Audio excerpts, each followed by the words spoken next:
Good afternoon.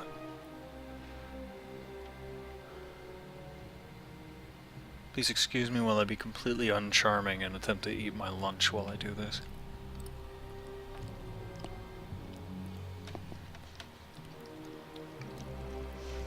No one takes breaks around here. The owl who was God, maybe someday. Very quiet.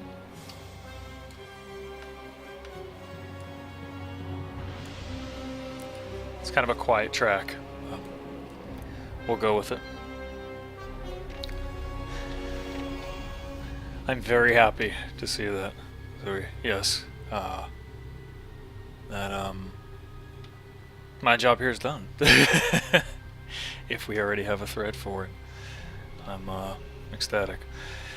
This is probably going to go about, I'd say, 90 to 120 minutes. So, in any case, welcome. Hi, how you guys doing? It's obviously Hootey. This is the Pathfinder DM workshop. I did a player's workshop before we ended up streaming the 5 sessions worth of Pathfinder here on Vinesauce, and you can consider this your outro, your epilogue, your whatever else you want to call it. This is the exiting portion of all the Pathfinder streams. And while I don't have anything planned for the near future, I'm not certain. Maybe we'll find something else to do. So, in any case,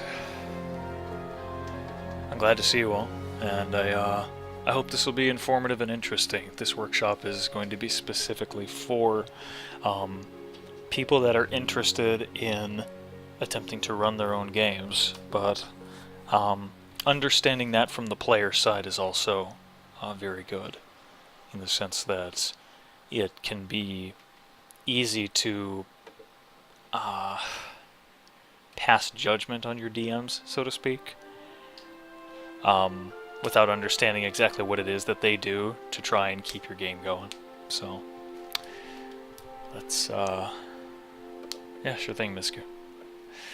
So I think we're going to jump right into it. I do have to apologize. I had prepared a really nice PowerPoint, but I have not had all the time in the world to get all my thoughts down on it. So I may end up doing some of this while I'm talking. So this is only partially prepared. Shame. Ouch. That hurts. But in any case. Let's get into it, shall we? This is the DM workshop, and we'll be talking about the Pathfinder game. So, there are focus points that I'm going to talk about for the workshop, and the 4 that I'm going to cover are the introduction to becoming or being the DM and understanding the basics. Then there's running your successful first game or campaign, and trying to keep your players interested. And speaking of interested, what's in the goddamn box?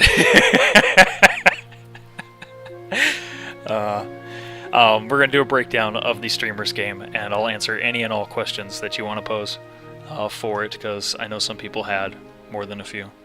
I know at least a few of my players are here as well, so they might like to pop in with their own questions. I'll talk about the box later. I will. And then at the end, if we have some time, I'll do a war story or two. I have a few from years past that I particularly love. My favorite being I cast Fireball on myself, but Mother Bear was also pretty awesome, and I kind of alluded to that in the last stream. So. In any case, what's in the box? I love that image. I saved that in my folder. Pushing the money on the screen. So, alright. We'll talk about those to come, though. So, welcome to my world. That's not a picture of me, by the way. That is just probably the best picture I found of what you can expect your DM to look like.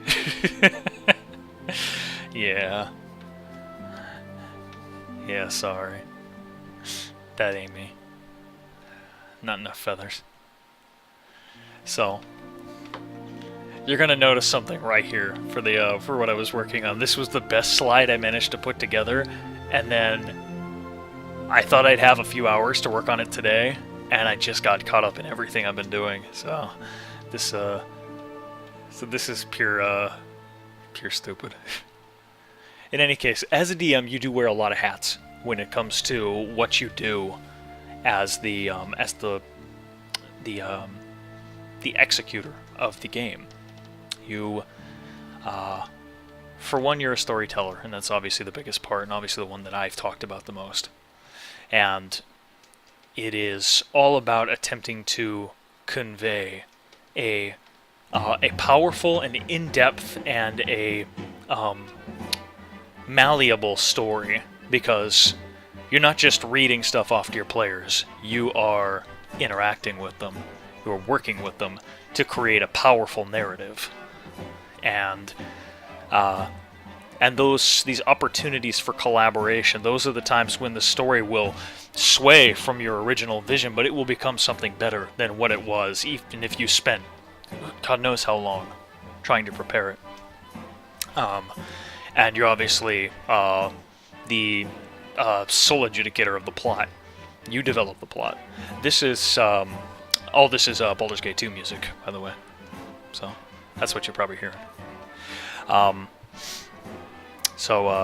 The plot, of course, is going to be moving along with everything else that you have. You have personal quests that also differ from side quests in the sense that the personal ones often have to deal with the players. The side quests are just things that you use to intrigue your players.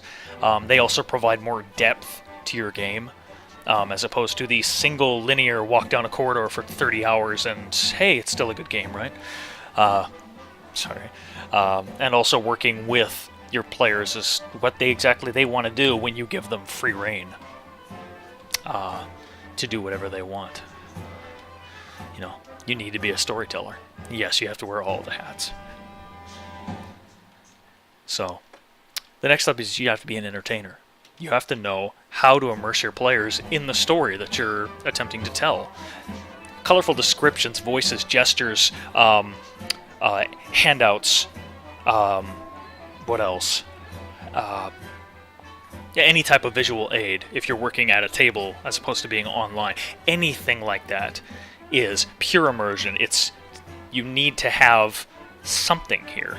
I'll get into papercraft too, Gray. I'm going to talk about that a little later. Papercraft is another great way of doing so. I have a friend who is... He's made almost like a little fleet of papercraft models that we were using for naval combat, and it was incredible. There was nothing more immersive than actually having the models on the table and being able to direct, where the ship is going and how you are, how you're positioned in combat. It's fantastic. You need to strive to be engaging and to include all of your players and their actions in every scene that they're in. People probably noticed that when we were playing in the online streamers game, that I was constantly going back and forth between people trying to figure out what perhaps their actions were within a certain scene. Sometimes you don't have anything. You just say, "Oh, I'm doing this," or I'm not really doing anything important. But you want to be able to include everyone, as best as you can, because depending on how big of a group you're working with, you can easily leave people out, and that is going to just turn into resentment. I ran a game of like 8 or 9 people once, and I thought everything was going smoothly and it was going great, and I was impressed with myself because it was such a large group. And then I had one of the girls come up to me and say, "You haven't really even said anything to me for 2 sessions and I'm getting bored." I said, "Oh, I'm sorry." It's like every time someone talks, you listen to them instead of, when I was posing a question. Oh, okay, well, I'll try and work on that. And I took that to heart. Because it is easy to forget people sometimes. To just lose. Some people have louder voices than others. Some want a lot of attention. It can kind of be like an attention whore situation, but it's not often in the sense where it's someone literally waving their arms, saying, "Look at me, look at me, look at me, I'm the only important person here." They just have actions that perhaps speak louder than more subtle characters, and we'll get into that as well. So, and don't be afraid to make a fool of yourself. That's probably the best thing I can, the best thing that you can do sometimes. Make a complete idiot out of yourself, because you're going to remember that, your players are going to remember that, and sometimes you spawn some really awesome, either jokes or running jokes in your campaign. Kind of like what I did with Blue Guard. So, you want to be an entertainer. You got to know these things. You also want to be a moderator. You mediate all interactions between players and the people that they interact with. That includes NPCs. That includes, your party members in general, your PCs.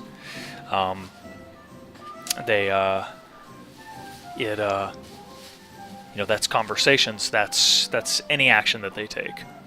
You're always the person that they're going to, and occasionally you will have those moments where players just kind of want to do their own thing. Like, they'll almost have their own little RP sessions.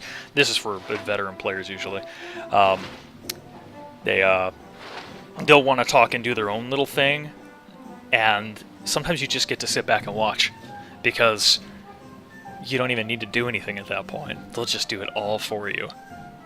That's probably the coolest part, because you can just take whatever they're doing and then put it somewhere else in the campaign for them to recall it, or for them to work on that particular connection or something they're doing, and bam, suddenly you look like a genius, and you didn't even do shit, you just sat there and you listened. You always provide the final say in all disputed interpretations of the rules. Don't let anyone like a rules lawyer walk all over you. If you're the DM, you have all the power. And people need to understand that. Coming to the table as a player means that you recognize that you're handing over the reins to someone else, and that you're existing within a story. You can still manipulate it, you can tell it, but you don't get to be the person that says whether or not the king, knights you or kills you. So, and as a moderator, it's also important to understand. Bless you. It's also important to understand the composition of your party, understanding how they work and what each class can do, and that goes further down the line in terms of what to expect from your party. So, you need to be a moderator. Enough said. Creator.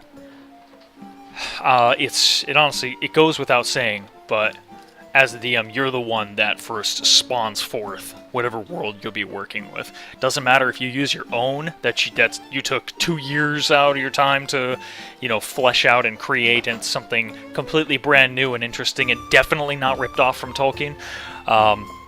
Or you use a campaign setting that someone else created, like Vinesauce, Golarion, or if you want to use Forgotten Realms and wander into Faerun.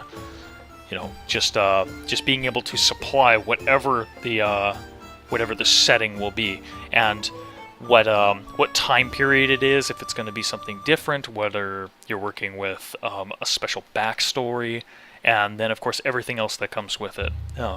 That's where of course combat comes into play, encounters, monsters, things like that. Encounters are often just thought of as combat, just monsters coming up out of the forest or out of the blue, or they're hiding behind crates, or they're sitting down and bedding or whatnot. But encounters can also mean traps. It can also mean situations that threaten the players or just provide an obstacle for them to get around. Pre-written campaigns will assist you if you're not too certain of your ability. No official world map of Golarion. There is, but they're still adding, I believe. I believe they're constantly adding to it. Like, they have a massive map of the Inner Sea region, which is just one of the continents on the world. And working with pre-written materials is important if you have a time crunch, and or if you just can't seem to make a lot of content and you want to make modifications to it. Again, I'll talk more about that in a little bit. So you need to be God. It's a good thing to be.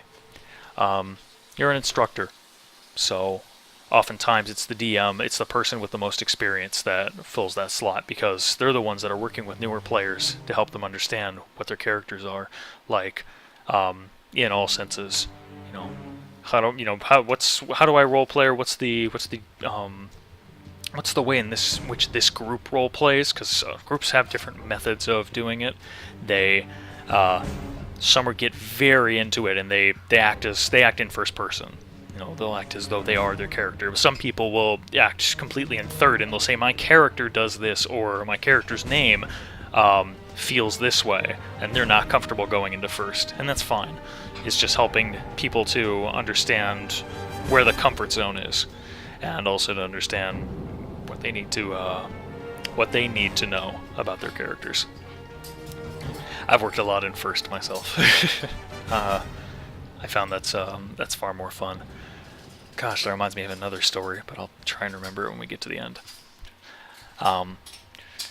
So working together with your veteran players too is a big thing. You can cut your workload down by 50 to 90% if you have people that have played for a long time in your group along with newer players, and you just say, hey, could you help them work on a character? Hey, can you help explain to them what a paladin does?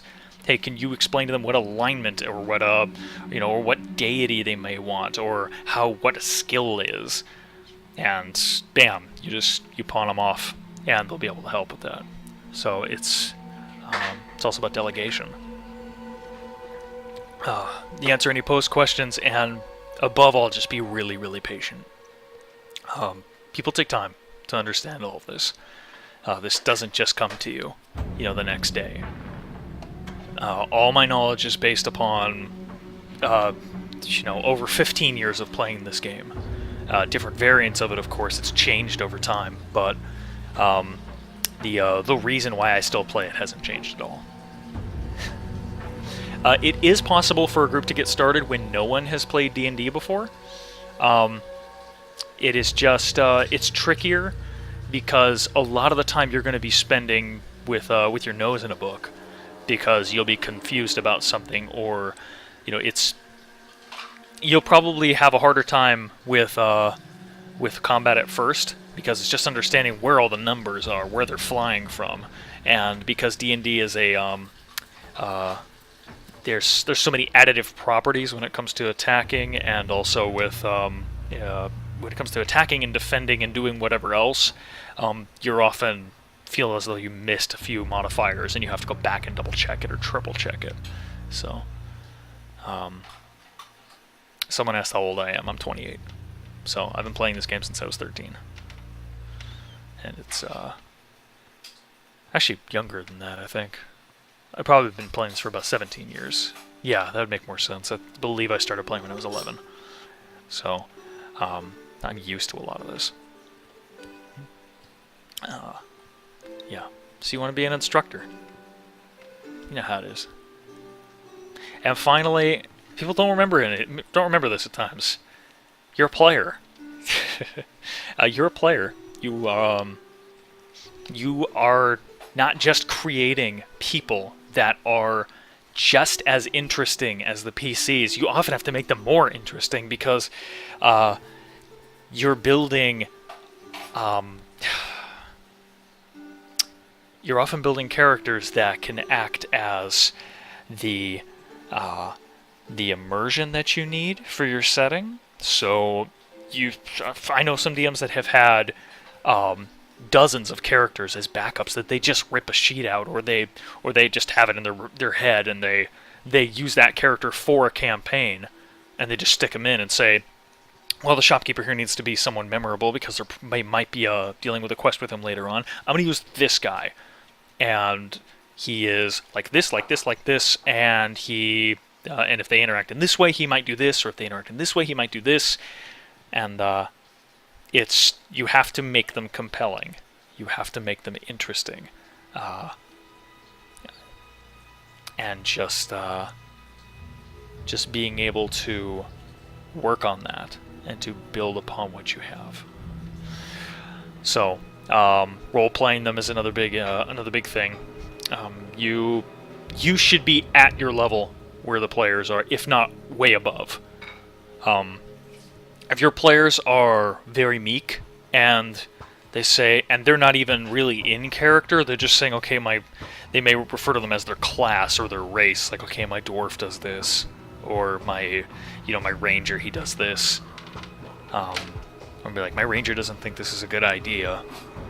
You can tell they're kind of out of it. You want to be higher than that. You want to be in, like, first person.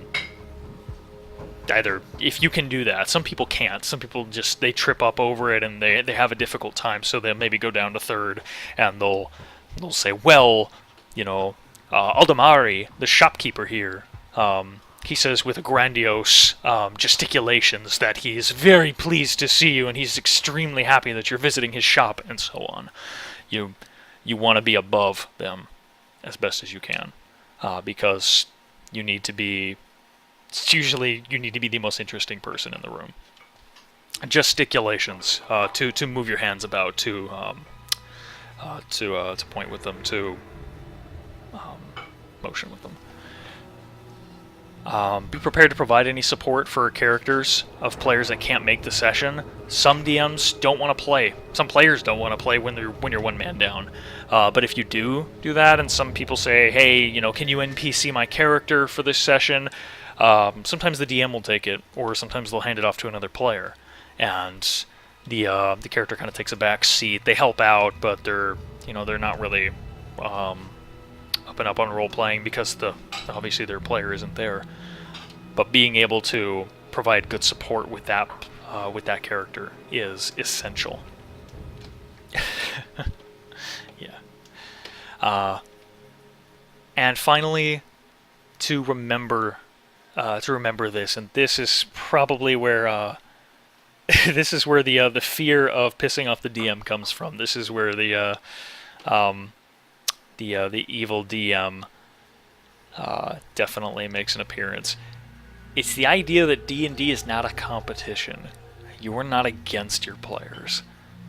Some people love to do this, though, especially new DMs to it. They want to murder every character that they see until they realize that once they've killed everyone, there's nothing to do. It's boring at that point. It is, and players obviously fall into this as well. They'll make a competition out of being the best person there. It'll be a constant struggle in trying to, deal with either a showboat who constantly wants to put forward abilities that state that they're better than the others, or someone that just turns everything into a competition. It's yes, my girlfriend's cleaning dishes. But it's rather an interactive story, and you can turn that stuff around really quick. Like, you can make it. I'm not speaking about you, Rev. I'm not speaking about any player that I've had, or any person I've played with specifically. These are just traits some people have. So it's all about the interactive story, and sometimes the easiest way to do that is to just forget that you're the DM for a second. Just put yourself in the mindset of a player. What would I like in this game? What would interest me? How would I feel if I did this? If I had a pitfall trap that did 40d6 damage and my player's a level 2, how would I feel if I flubbed the DC 25, which, by the way, is extremely high, almost impossible for a level 2 character? How would I feel if I fucked that save and just plummeted to my death? I'd feel pretty shitty, especially if I spent God, I'd say 1 to 7 hours is the average time for making a character. If you're not really experienced, and just say like, oh, okay, saves, baseline, done, and here's my backstory, it's crap. That's like average, I'd say. Days, you can spend days, but you're probably not spending the entire day on them. But writing a really huge backstory, it takes a long while. Sometimes your character's even brooding up for hours. Yeah, 7 hours in a crap backstory. He spends 7 hours going through spells, and then he's like, my wizard is the apprentice of the shopkeeper. The end. So, player. This is from Akewood. I loved this comic. Yeah. But in any case, this is where things get a little less interactive. So let's just break it down, and we'll talk about 4 different areas when it comes to DMing. And this is how I've decided to break it down. There is no right way to do so. I've looked at articles online trying to get some tips and whatnot, and in the end, I just went with my gut. So this is how I sort of see it, breaking this down. 4 sections, one being game, one being group, one being ambiance, and one being the execution. And we'll start with just the game.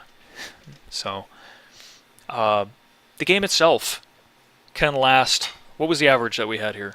I think our shortest session that we had for our streamers game was maybe 2.5 to 3 hours, and the longest one was by far the finale, which was 8.5, something like that.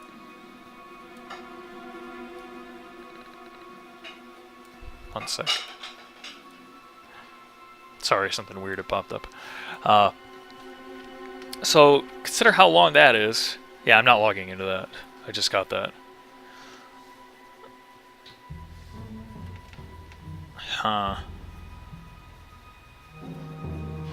Yeah, close that window if you got that, and we'll talk to Schick about it. Yeah. Just whatever.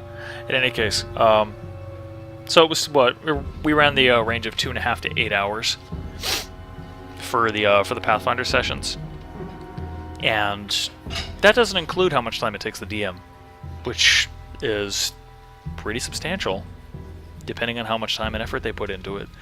I think I spent maybe. I did not spend a whole lot of time on the streamers game. Admittedly, I think I did prep work of maybe 2 to 4 hours before each session, and that is not much at all. Mainly because my game was more off the cuff, and I'll talk about that in just a few. But it's just all about how I wanted to both portray my game and also how much time I feasibly had. I needed time for myself, I needed time for work and everything like that. So. Okay. Sorry, I was reading chat.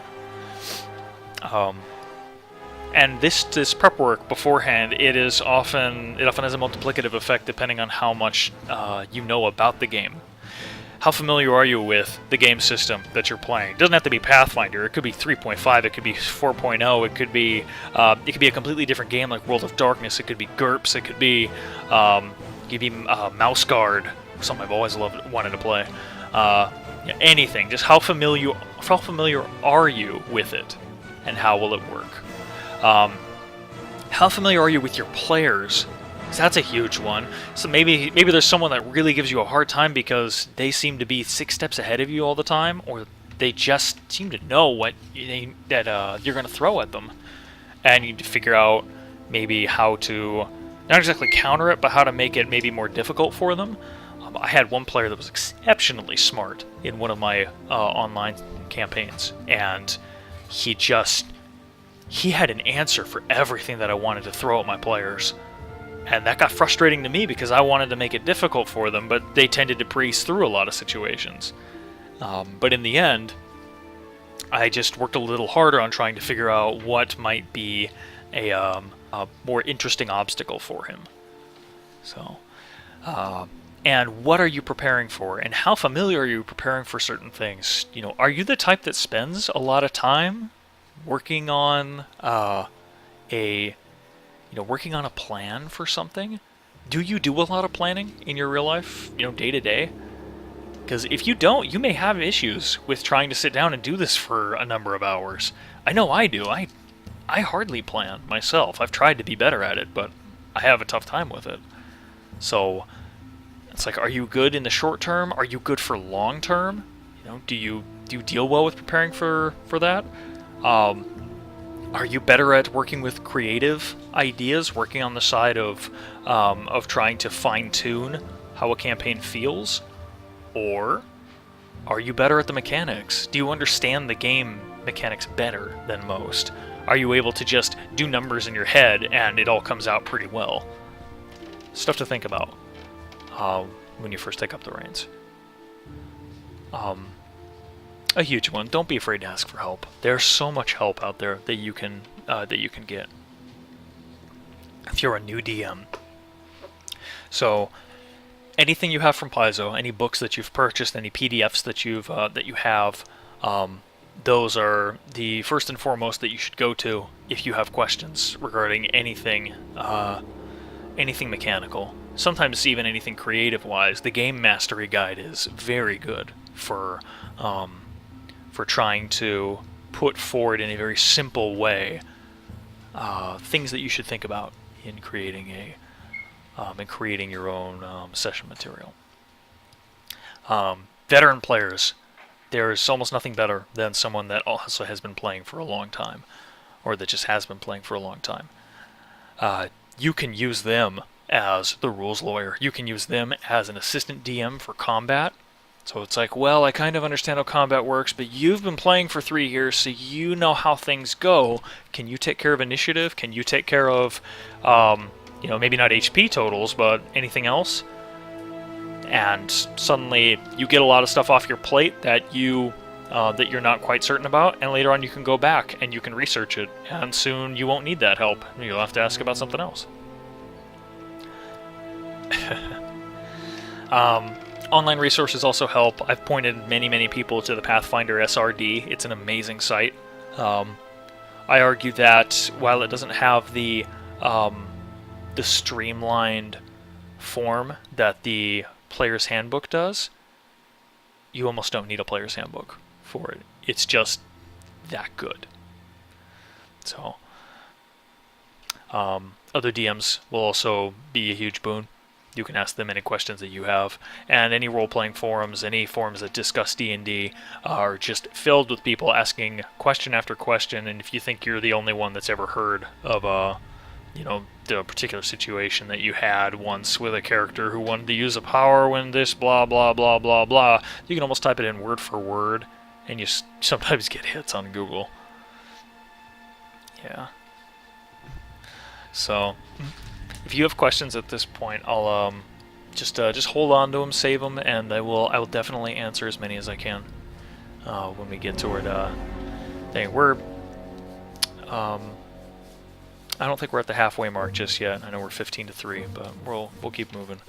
So here's a big one that I wanted to talk about. It's gathering information. You will get to know people very well, and you want to get to know them well as a DM. You're going to learn a lot of stuff even about your friends as well, if you're willing to spend the time to figure out what they like. So, ask tons of questions, and be super upfront about what you expect from people and what they should expect from you.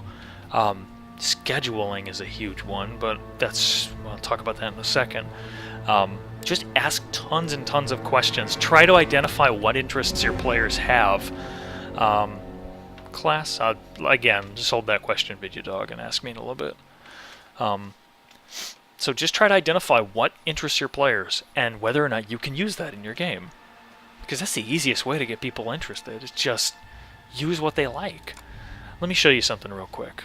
Let me open up my... I'm going to find my... Vinesauce, and where is it? Here it is. So let me show you what I sent to my players before I even started my campaign. This was before I even thought of the place where they were going to go. Before I researched Katapesh. Before I even knew what everyone was playing. I asked them this. And this is just the notepad that I have of it. I asked them a number of questions that I wanted to know from them because I didn't know my players as players, so to speak. So I asked them, what's your experience with D&D? You ever played it?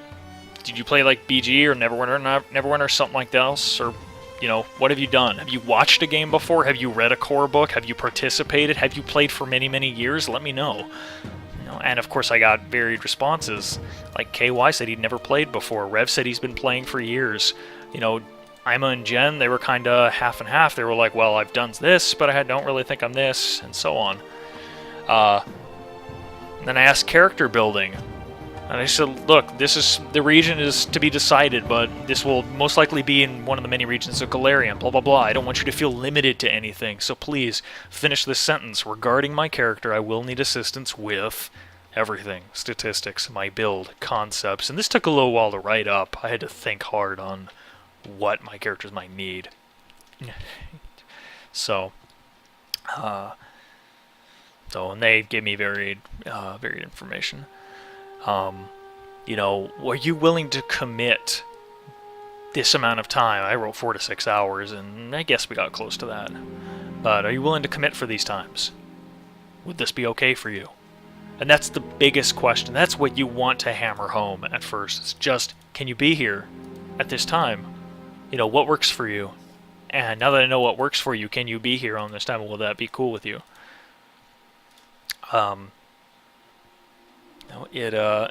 If you really want to play, you have to... Can I post this somewhere? Yeah, I'll post it for you. Sure. I'll even post the PowerPoint if you give two shits. But just be willing to ask. And again, this is all about being upfront. Let them know what you expect of them and what they should be expecting from you. Game preferences, that's another big thing. You want to talk about what kind of campaign do your players like, and this comes down to meshing. This is the group meshing, trying to figure out whether or not you're going to have people butting heads with each other, and figuring out what kind of style people like. So it's like, well, what do you prefer? In terms of gravity and and comedy, what's good here? Do you like being a big damn hero? Do you like just like comedy stuff, but there are twists in there, so there's drama? Do you like serious stuff, but there may be some funny parts, so you can laugh instead of cry? Grimdark, or whatever else. So, what do you like? High combat, high exploration, high diplomacy, or a mix of the various ones? This is a tough issue sometimes, because if all of your players give you differing answers, then you really have to balance everything very carefully. As opposed to a group that says, we love to roll dice. Let us roll lots and lots and lots of dice. And that's all you have to do. It's like, just throw a monster at them. They can roll dice and they'll have fun all night long. So, just figure out what they want, what they prefer. I also asked what they felt about Magic. Do they like low Magic, high Magic, average Magic games? I got this back from Jen. If I can't heal people, I don't know what I'll do. So, that was a concern. 7 was an open-ended question. It was, tell me a little bit about what you like in terms of style and atmosphere. What kind of genres do you enjoy? What kind of media do you like? I've been kicking around in my head an idea for something that's very akin to Game of Thrones for a while, and I was almost ready to go ahead and use that, but based on what people wrote back to me, I thought, no, never mind. I'm going to figure something else out. A little note here is that KY's response... Excuse me. KY's response was probably the most comprehensive, and he said that he liked anachronisms. And I thought that was, oh, very cool. I think I can slip something like that in. And I'm just going to go ahead and say it right. Well, actually, no, I'm going to keep it. Never mind. Anachronisms were important to him, so I wanted to try and insert something like that. I think the closest I got was to attempt to tie in the Illums with with dwarves that had existed thousands of years ago, and yet were somehow better than what the people of Katapesh had. So, And that was about it. I wrote up that questionnaire and I sent it out to them, and they were very nice. They got back to me very quickly, and I had all the information I needed. I could build a good campaign off of that. So, gathering information, very important. Pre-written versus original campaign do not steal. If you did, this is the argument as to whether or not it's smarter to go with pre-written stuff or just making your own.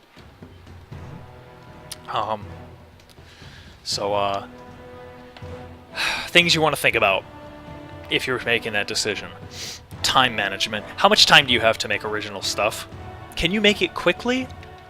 This comes down to whether or not you're a mass content person, and I've used that phrase a lot when I've been talking with friends about them building their own campaigns. It's, are you a mass content guy? Can you just make something really big? It's a weird way of thinking about it, but can you do that? Can you say, oh yeah, I'll come up with a world in a couple days?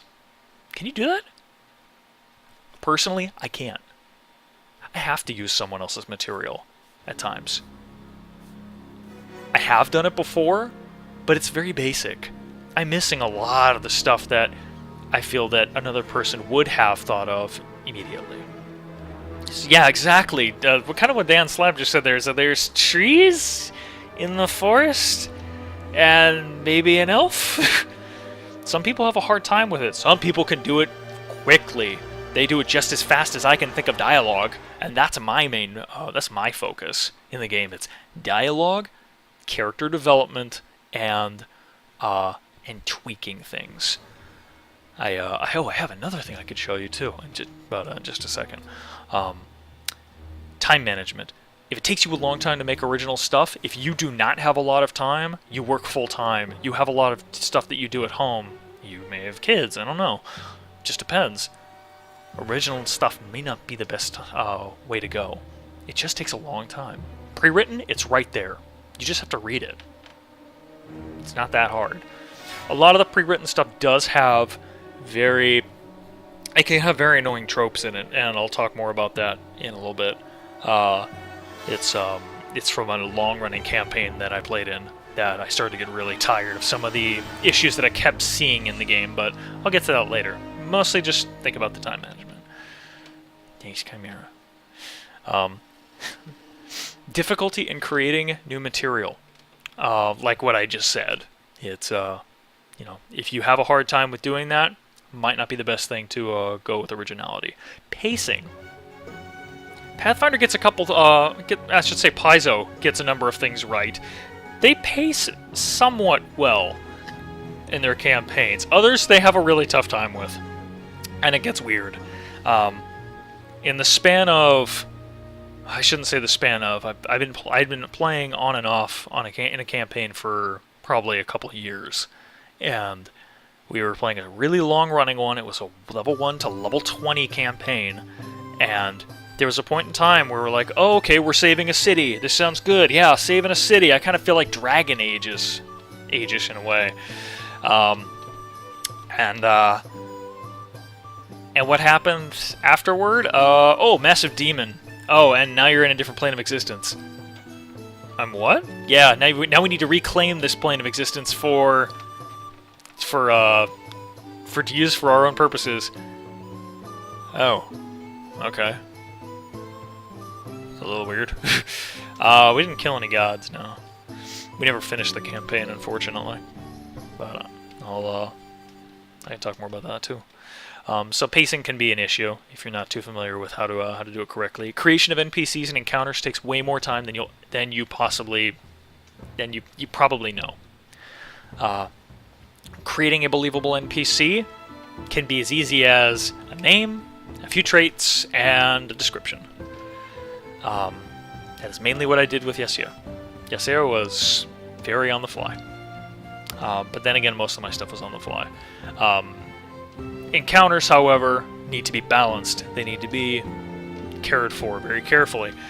It's all too easy to add too much shit and to roll your PCs. And then you have to figure out whether or not you're going to Deus Ex Machina them, or you're going to do something else. You're going to let them all die and have them all reroll. Some DMs love to teach players that lesson. Oh, you died. Good job. Time to reroll. Yeah, take all the time making NPCs, and the group just murders everyone. That's true, Zerk. He did say clever girl. On the fly and off the cuff, which essentially mean the same thing. And the most clever thing I could think of with that was saying that you're either on or you're off. And that is, if things are going really well and you just know the right things to say at the right time, you can do a whole campaign on the fly and no one will ever know the difference. It's really awesome. But then again, if things don't go your way and you run into problems and you can't come up with anything, then people will see exactly how much preparation you actually did, and it will fall flat on its face. And you will have to either attempt to save face, or you do probably the worst thing and just say, I give up, never mind, the game's over. That's really rough, especially if people took time to make stuff for your game. So, in any case, it also works well with... this idea works well with the with if you are doing a pre-written, it's just knowing when you need to reference the book and when you need to throw it away and just go with the flow. Referencing that campaign that I never finished,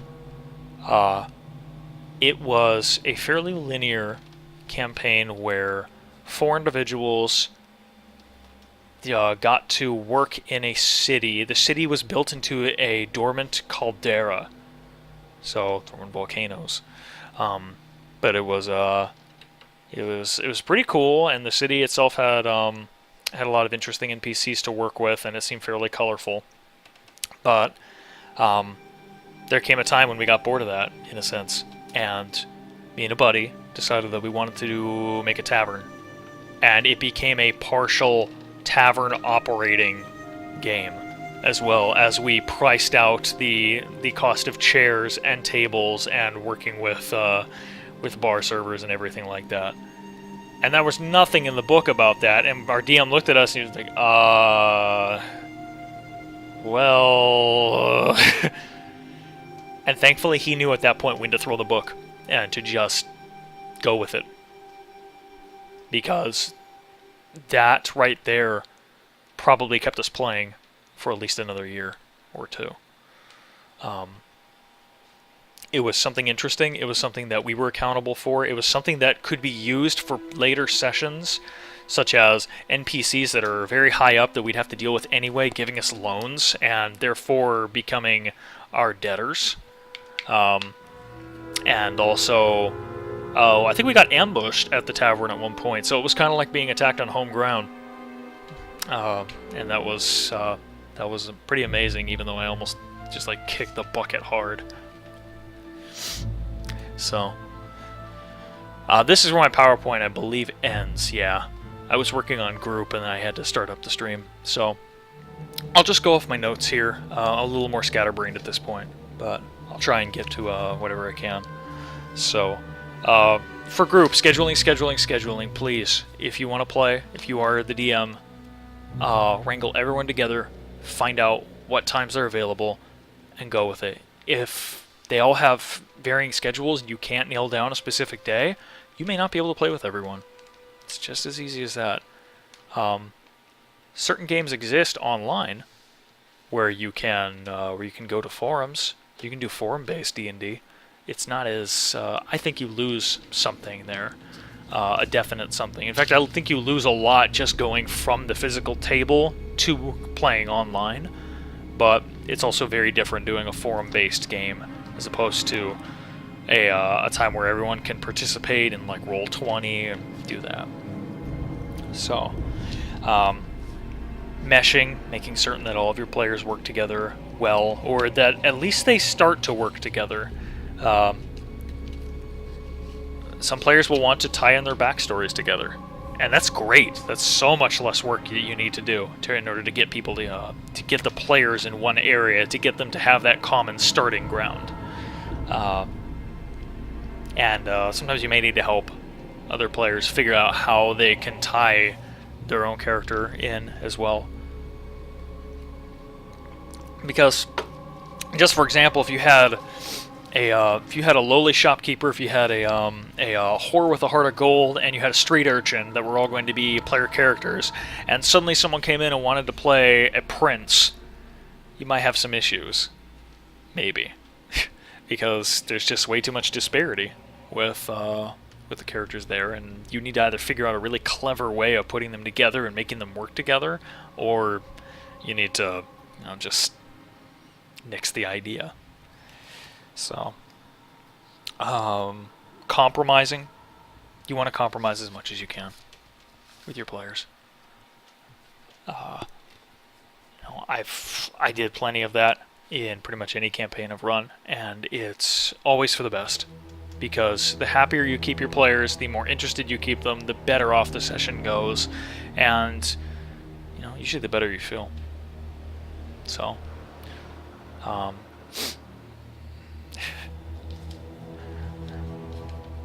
meet me on the field.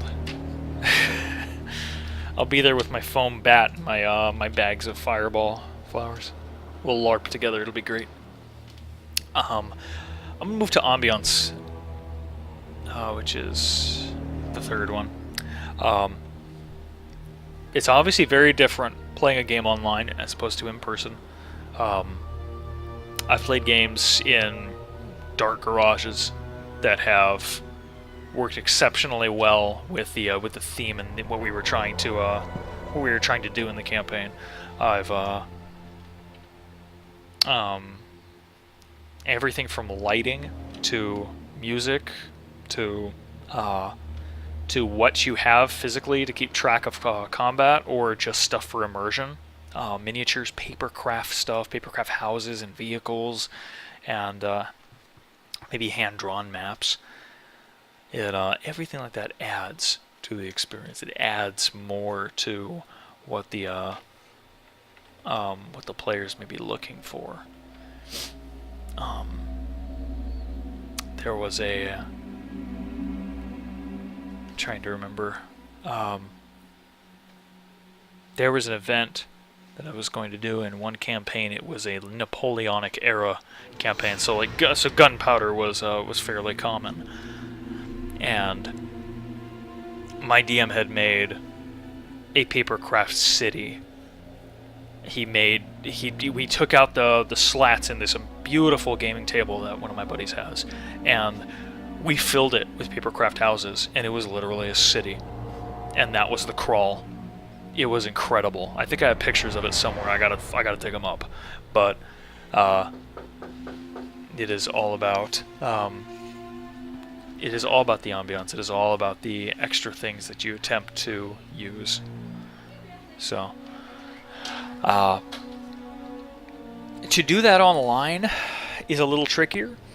I've used some programs. I've used Fantasy Grounds 2 before, which allows for lighting, and it will, and it's great for those scenes where the adventurers is stop for the night, and you want something to happen by the campfire, and there's this really low low light thing. You just put it in, and their client just gains this really eerie tone to it. It was wonderful, but there are other ways of attempting to do that as well. You can ask your players to kill the lights. You can provide all the music that you'd like for it. Sound effects are great. Oh, that reminds me, I had sound effects for an online game that I ran once. The players were investigating a mansion, and they had something in there called haunts. Basically, the place was haunted by several ghosts, and the traps that would go off were haunts that had specific sounds linked to them, and I spent a while collecting those sounds so that when they did so, I'd tell them to play one of the files that I sent them, and I marked them as numbers so they could not know what was what. And it was a pretty cool effect. I tried to make a few myself. It didn't work out so well, but I wonder if I still have those. Let's go searching real quick. Let me see. Rise. Chapter specific stuff. Music.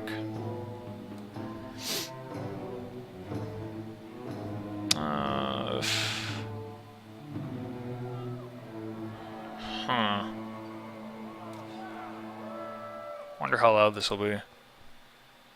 What was this anyway? What do you get up to down in the damn below? No, never mind. That was when I was trying to do sounds for them. In any case, just figuring out how best to put some sound effects into the game as well. If that's one thing that you like to do, you like to peruse and find stuff to do that. So, and then finally, execution. Execution boils down to how exactly you run the game. Programs like Roll20 and Fantasy Grounds 2, and there are others out there, do a phenomenal job of attempting to streamline everything that you need for those games. But at a table, if you ever do plan to try to go to a game that's, it's at a physical table, maybe you're playing with friends, and you all meet up at someone's house, it's just deciding, do you want to use a computer for this? Do you want to just use paper and pencil? Those things can also be distractions at times. That we have so many methods of keeping track of information now, whether it's a smartphone or it's a laptop or it's an iPad or it's anything else, that people will often keep their character information on those things, and suddenly the group is spending half their time looking down at their electronic devices. We actually made a rule at one point where we'd all put our cell phones and everything else into a small bag because it was getting to be a real nuisance. It's hard as hell to keep people engrossed when half the time they might be looking at the internet, or maybe they're scrolling through a spell list, but it's on their phone, so they're taking forever to do so. Best D&D quest? That's a hard question. I'll be ready to take a few in just maybe like 10 minutes, where I don't have too much more. So, management probably would have been the seventh thing I'd put on what a DM really is. They're also a manager in the sense that they manage almost everything if they don't have a helper, in terms of what's on the map, drawing the map, using miniatures on the map if you use minis and miniatures. This also works for online campaigns for things like Roll20.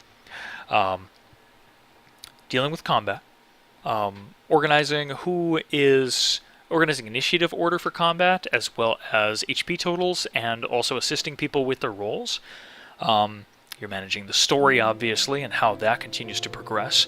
And then there are the things like puzzle management, where if you're a DM that loves to give puzzles, you need to figure out a way of accurately conveying that puzzle to your players, whether it's a visual puzzle, or whether it's a word puzzle, or whatever else. And finally, it's also just dealing with other things, like maybe breaks. Don't remind me of not accurately conveying puzzles. Breaks are also big. People need breaks. Some people are like, yeah, go to the bathroom whenever. We'll fill you in if you miss something. Some groups are like, hey, let's establish a time that we'll all break for either dinner or just like a quick break to check your cell phone or make a call or just relax, and then we'll get back into it. And if you do play with people in person, usually best to think about food too. Food's always been a big thing for D&D. I mean, it's either you order pizza, or you eat beforehand, or you figure out just what's going to happen. Maybe you'll go out to dinner after the game's done. Maybe you'll be a nice guy and buy your DM dinner for all the work that they put in for it. I know that's been something in the past. If you buy pizza, you pitch in for the DM. And I used to bring a 2-liter of soda for one of my DMs way back in the day, maybe like 6 or so years ago. I used to bring him a 2-liter of soda because he said he'd give me a small bonus every time I did. And I'm like, I ain't passing that up. So I get like a tiny bonus to combat or something like that every time I brought him soda, and I would get the I'll get him to be like, all right, I ain't gonna kill you this session. Awesome. So, yeah, pub food. Pub food is great too. Snack food and anything like that. If you have a cook or a chef in your group, don't kill their character. Don't do it. So, that is pretty much all I have for my, for what I have. Well, let's see. Let's go back real quick. Whee! That's pretty much everything I had for running a successful first gaming campaign. Stuff like tips and tricks. I was looking for another survey that I had made once for people that were interested in the one that I did. I actually did a in-character chain letters survey once. It was for a World of Darkness campaign, and it was made up of chain letter posts, like you'd see on either a forum or have it sent to you in the mail. And that was like that was an immersion tactic in order to get them thinking about what their characters, to get them thinking more about their characters, as opposed to just saying like, hey, make something and bring it with you when you come. So, in any case, let's we can do like a breakdown now of the streamers game, and I'll take any questions that you'd like. Drawing a minute, I'll just go ahead and post some. Please don't spam the chat. I'll try and get to as many as I can. Drawing and managing an urban city map, I'd recommend looking at tile programs online. Zooey showed me an amazing one that allows for building basic stuff. It does have a building management thing, so yeah, you can. What's in the box? Before you answer what is in the box, can I ask something? Sure, Rev. Sure, go ahead and ask me something. Weirdest class someone has ever played. That'd probably be a class someone else makes.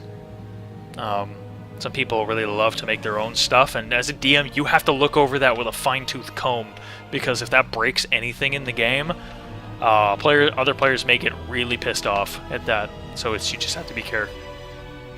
Are we gonna do more?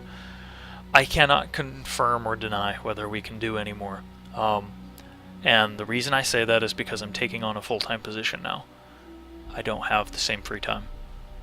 Within about 2 weeks' time, I'm going to be working a lot, and I will be moving, and I will be working on other things as well. I've got 2 voice projects that I'm still working on, so it's if you know what's in the box, no, I wouldn't ruin it. So, let's see. What campaign you should start with?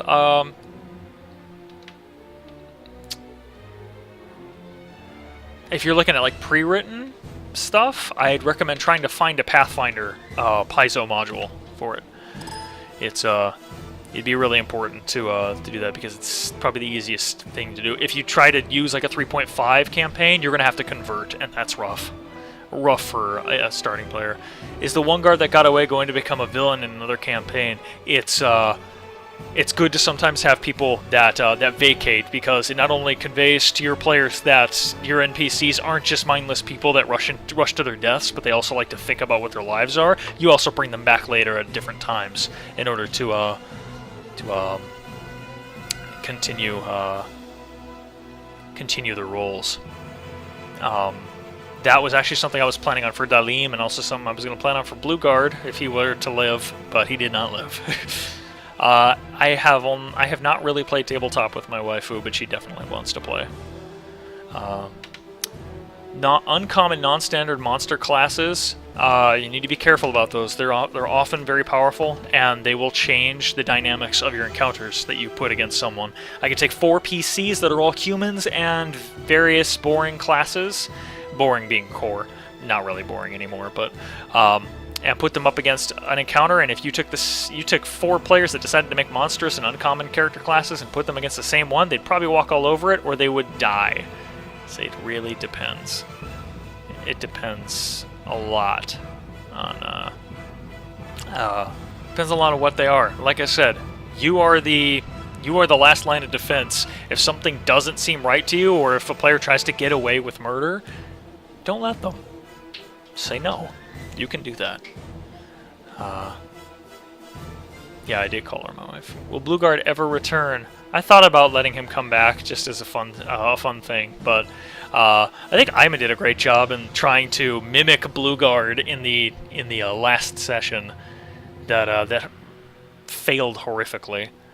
That was a fantastic moment.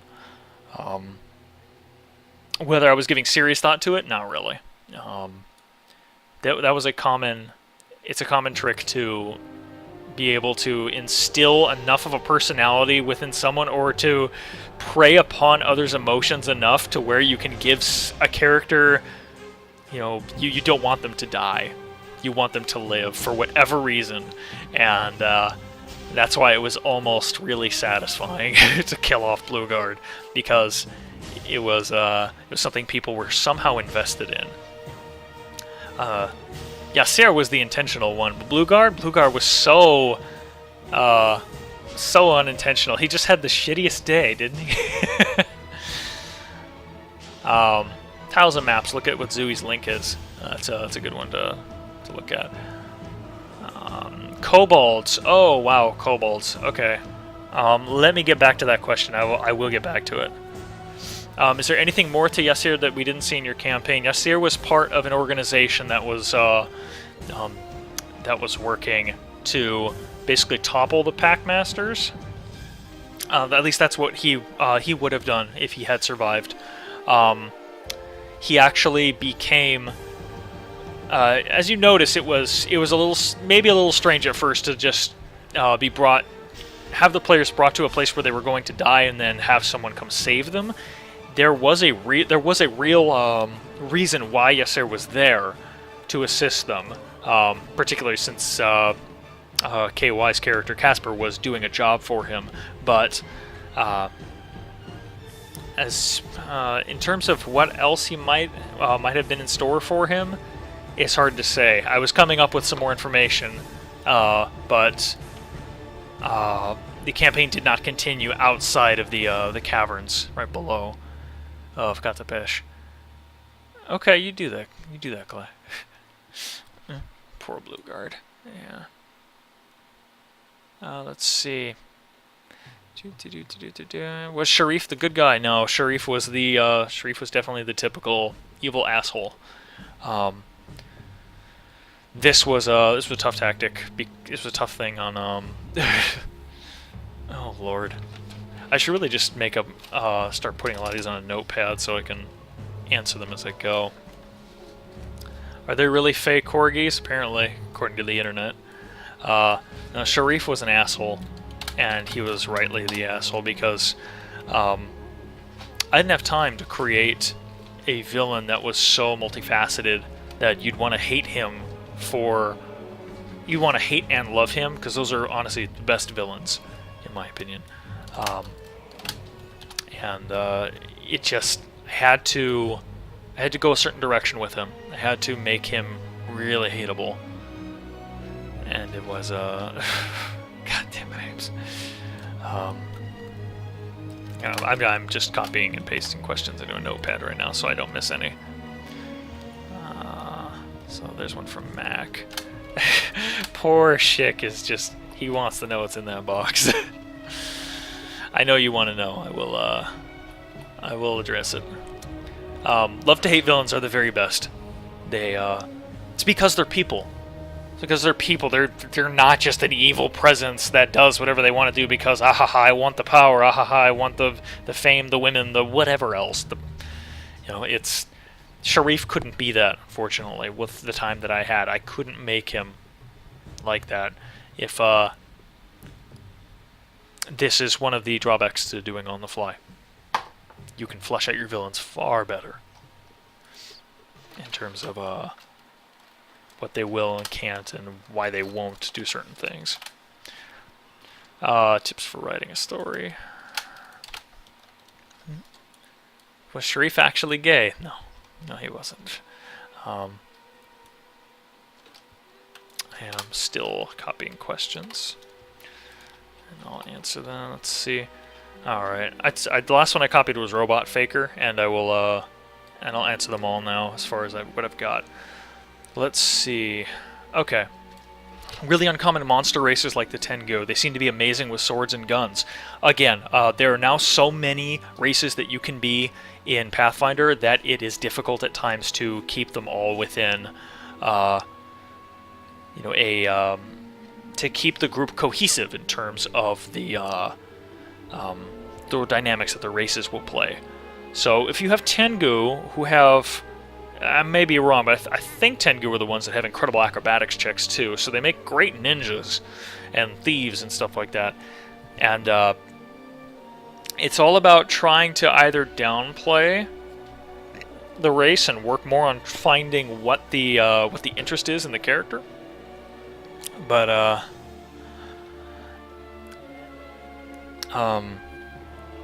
normally you will find that under any race that is allowable, like if you go to the SRD and you look at a particular race, it will tell you whether or not that race has a level adjustment to it.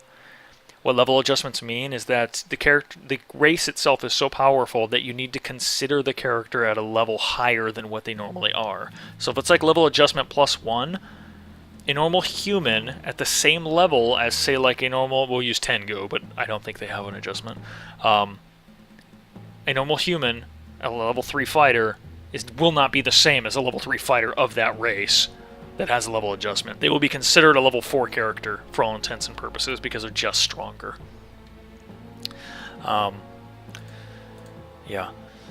So it all depends. Again, this is the thing you definitely want to remember. You always have the ability to say no. Players will get ticked off sometimes with you. Players will attempt to reason with you, and these are the times that you want to collaborate with them. You want to compromise.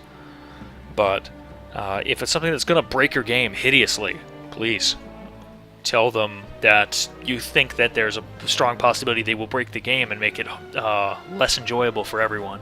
So, kindly show them a different race, or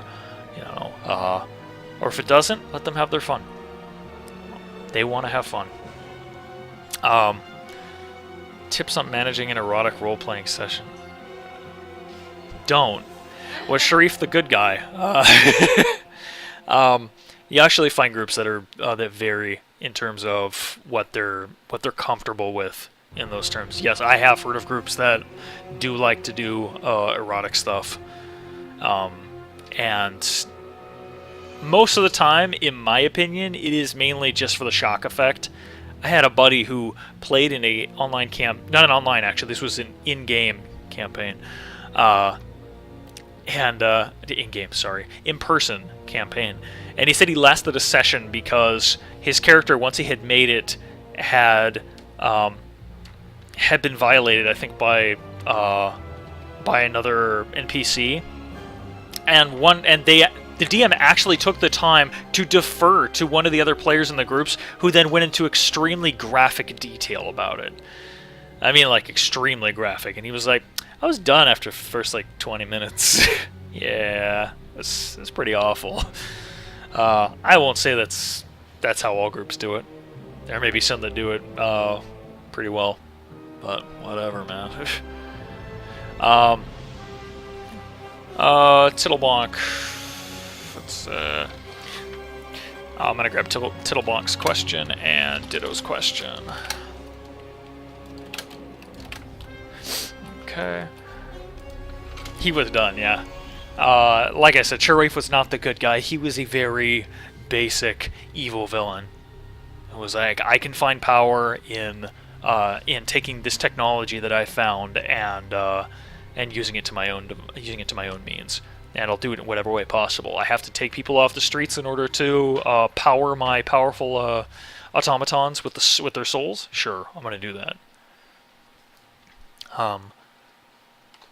Did I have to change a few things because my player characters were attempting to bust out of cells? A little bit. It could have gone either way, to be honest. My players could have sat still in those first cells with the benches before. This was before the Illume knocked them out with its shriek. I could have just let them sit there, and we could have gone through an interrogation scene and tried to see if maybe we'd be able to locate the stones that were on Casper's person. That would have been fun. Sleight of hand checks and all that. I'm sorry, guys. Give me just 1 second.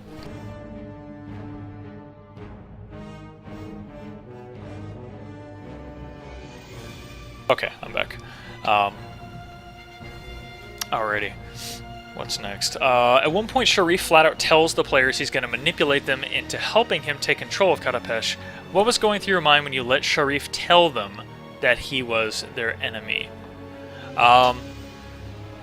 Okay.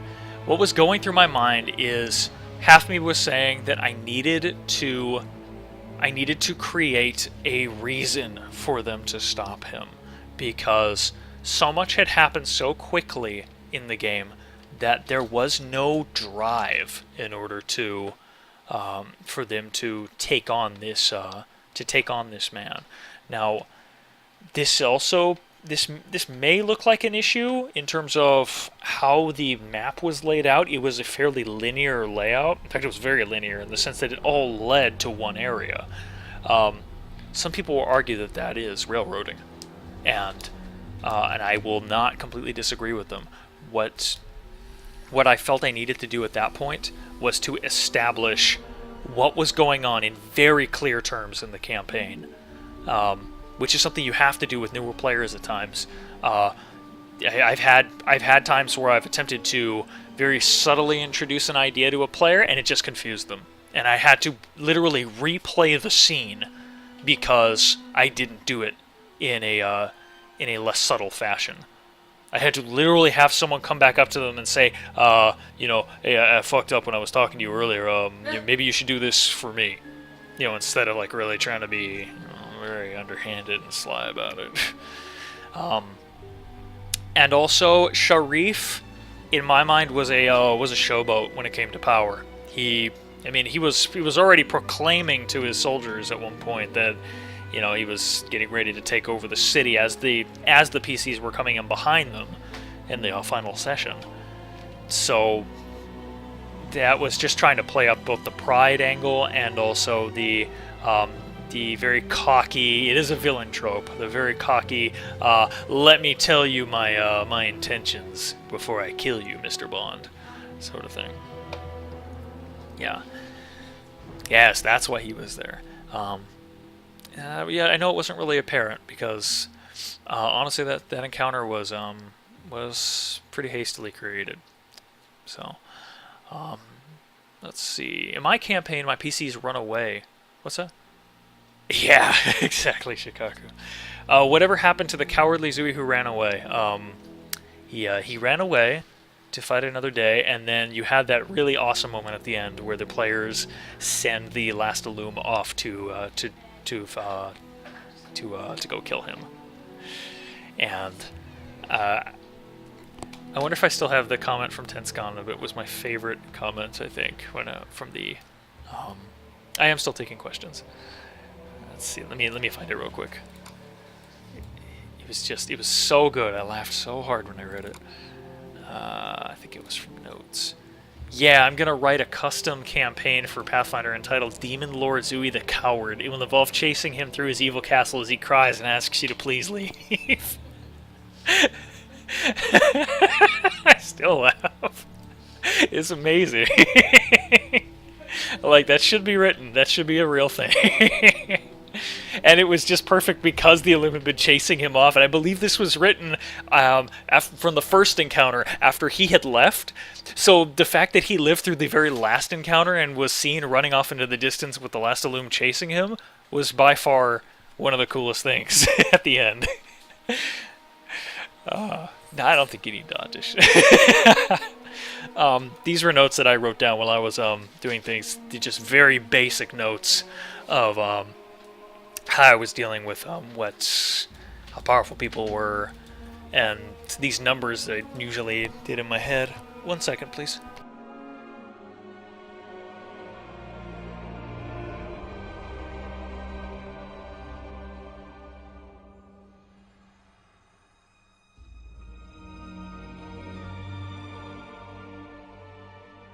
I was saying goodbye to my girlfriend. All right. So let's see. If you've asked me a question, maybe like the last 2 minutes, I have not copied it, so I'll try and keep looking. So send it again in chat. What if you want a? Oh wait. Oh okay. I was in my campaign. My PCs run away from some guys that are not really chasing them. How can I use that to build a main story? Well, okay. Think in terms of cause and effect. It's if you're doing a campaign that's on the fly, then the easiest way to create something at the end of wherever they're going is to figure out, is to just attempt to come up with a reasonable effect that would happen based upon the actions that they've done. So PCs run away from someone or a group of people that weren't necessarily chasing them. So either the PCs could run into something by the end of it that puts them on a completely different path, or maybe these guys that weren't really chasing them attempt to reconvene with them at some point that they're not expecting. Like, hey, the PC's bed down for the night. They wake up. Holy shit, there are some people there that they ran away from. But maybe they're not really combative. Maybe they want to talk. It's if you're trying to build a main story around that, just attempt to figure out what might be an interesting outcome based upon their actions. And it may even matter where they're running. So, if they're running to somewhere specific and somewhere special, then figure out what you could use right there, what you could use for that. Alright. Yeah, make them meet you in the tavern, something like that. Okay, what if you want to be an all-villain group trying to stop heroes? Can that work? Yes. Yes, it can work, because I have friends that did it. I have friends that I think they did 2 separate groups. One was a good group and one was an evil group, and they were playing off of one another. And I don't know how the DM did that, because I wasn't in the campaign, but from what I hear, it was very interesting. Just the dynamics of them going back and forth and trying to foil each other's plans. In terms of a group that's all evil, you have to... oh, sorry, just one second.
Sorry about that.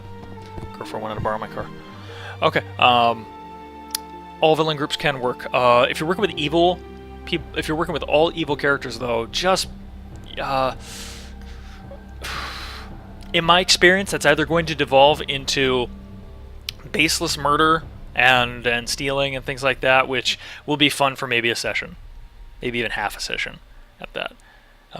Kind of depends on what you're looking for. If you're looking for just the thrill of being evil, you can do that, I guess. I've never thought it was that great. Now, taking that idea and merging it with something someone else was asking about kobolds, I ran a game called Goblins once, and the whole premise of the game was, and I think I can answer another question, campaigns that only allow you to be a certain race. I played a game where all the characters had to be goblins, and they were all goblins from a certain tribe, And these goblins, they started out literally in the mud and in a cave where they worshipped a mushroom, this mushroom god. And from there, I said, okay, you have this many goblins that can breed. You have this many goblins that can do intense work. And you just need to survive. Go for it. That turned out to be an incredible campaign. It didn't last too terribly long, but it lasted a while. And they did everything from creating their own dungeon, sort of like dungeon-esque environment, creating their own traps, wandering off and thieving like babies and other things from villages, going off and subjugating other goblins in order to bring them into the tribe and force them to become part of their tribe. Working with goblin sons as their own characters procreate. Growing the power of their mushroom god, along with another like a bugbear wizard had come to their door and had understood how powerful that these goblins were going to get. He ended up becoming the drummer for their sacrificial rituals. Like, they would sacrifice adventurers, little like first level adventurers that tried to come to the cave to earn their first experience, and they'd get killed and then sacrificed to the mushroom god, and then the bugbear would beat on the drums. He did the drums so well because every time I rolled, he'd get like a 19. But yeah, sure thing, Cozy. No worries. It was fantastic, and every time they sacrificed someone, the mushroom had a chance of growing more powerful. They got to the point where the mushroom was giving them like potions for free. They were causing their clan to grow by leaps and bounds and all sorts of things like that. It was so much fun, and it definitely had more than a few quotes from it. My favorite one was one of my players. I think he took. Was it the testicles of a yak? I forget what it was. He took an animal's testicles and he made a bag out of them because they're goblins. They make all sorts of weird shit out of everything. And he made a bag out of it. And at one point during combat, one of the other goblins was getting his ass beat. So he takes these balls and he tosses them up and basically says like, here, take my balls. And everyone at the table stops and we all turn and look at him. He's like, what? I've got a potion in them, man. And it was about 10 minutes. 10 minutes we had to take a break. We were laughing too hard. It's just too weird. Yeah. But, so it works well for campaigns that you design evil around. But, as far as never ever making evil characters or non-lawful evil characters, it's not a bad rule. If only because new players will often look at that and just think, all right, yeah, I'm gonna do this and I'm gonna just do whatever I want and get away with everything and this and that. And repercussions are half of the fun of dealing with any actions that a player does. Just because someone decides to will I be showing you how I managed my vital information? Maybe. I don't even know if I have anything to really show you. But I'll think about it. It's just a sack of holding, yeah. But I would say that for good players that either can prove themselves through role-playing or veteran players, give them free reign. Normally, people would go with chaotic good or chaotic neutral anyway, so it's normally not a big deal. If they're thinking chaotic evil, that's kind of a big no-no. I honestly think chaotic evil is worse than lawful evil, because chaotic evil is so off the wall and just, I'm going to kill anything that I care to kill whenever I want to. That's a weird way of going about playing in a PC. Neutral evil PCs can be some of the most interesting, because people see evil and immediately think, oh, you take lollipops from babies and you beat them with sacks of corn. And they're like, no, I actually donated all my money to a charity once. It may have also been a money laundering operation within the same place, and maybe I got a nice little cut out of it. So, but I totally donated 500 gold pieces to an orphanage. Just depends. So. Let's see. Do I have any more stuff to show you in terms of that? Here, I'll show you a couple things. This is the information that I both wrote and came up and also took from other places in terms of this is Katapesh and how to this is the introduction to my players. So I took a lot of this text from the Pathfinder wiki. Yes, you do hear the Baldur's Gate theme. Here, one sec. I need to go down. Oh, there are more questions here. Hold on. More questions. Chaotic Good is just another alignment. You can find alignment on the Pathfinder SRD. It will do a much better job of explaining it than I could at the moment. Chaotic Good, though, I have found has been one of the things that someone told me once. He said, look, this is all you need to know about Chaotic Good. The neutral good, the lawful good character, I should say. The lawful good character, he's protecting the king, and he will jump in front of a crossbow bolt to save the king. The chaotic good character will see a crossbowman line up, he'll take a peasant and throw that person in front of the crossbow bolt to save the king. That's probably my favorite understanding of the difference between lawful and chaotic good, and it demonstrates it pretty well. But if you allow evil characters in a campaign, would you be asking for trouble? Depends. You gotta know whether or not they can play them correctly.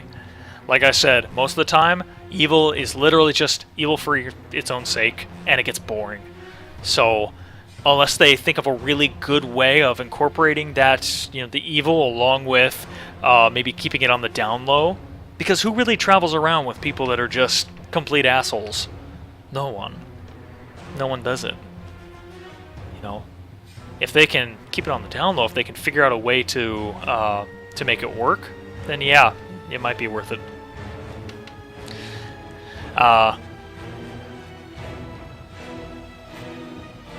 Yeah, exactly, Shark Bitch. People often don't even roll evil.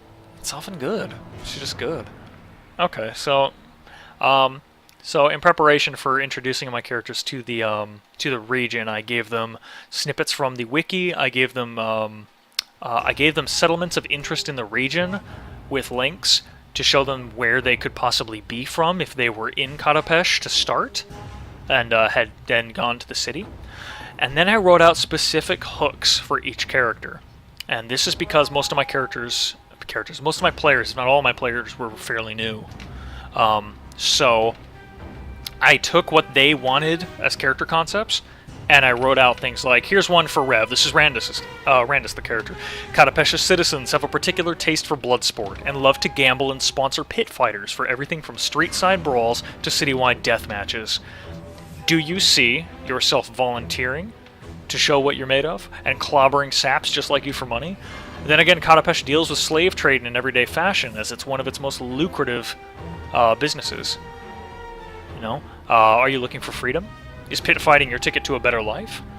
Did you come from somewhere more rural? What sort of adventure awaits you? The city where everything can be bought and the contract beats the sword. Maybe you have a different reason that you know about. KY's was, you could purchase anything in Katapesh. What maybe have you come to buy? Or maybe it's something that you want to sell.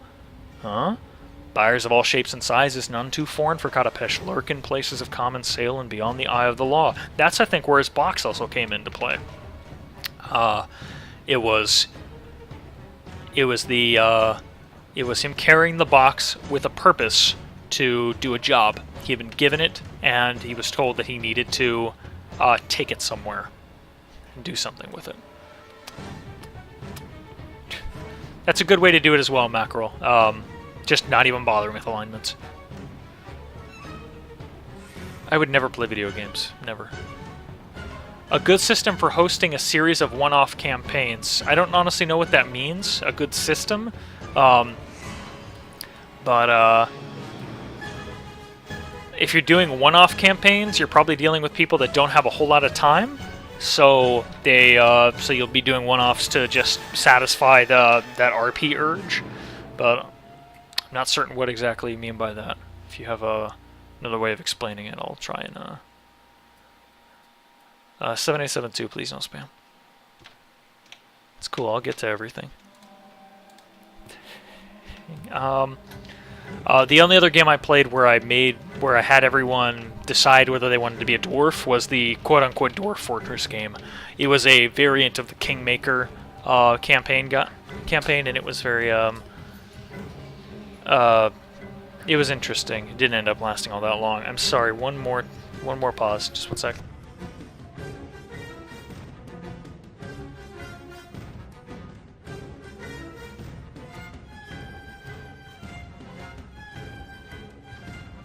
Guys, I'm sorry, I'll be right back, okay?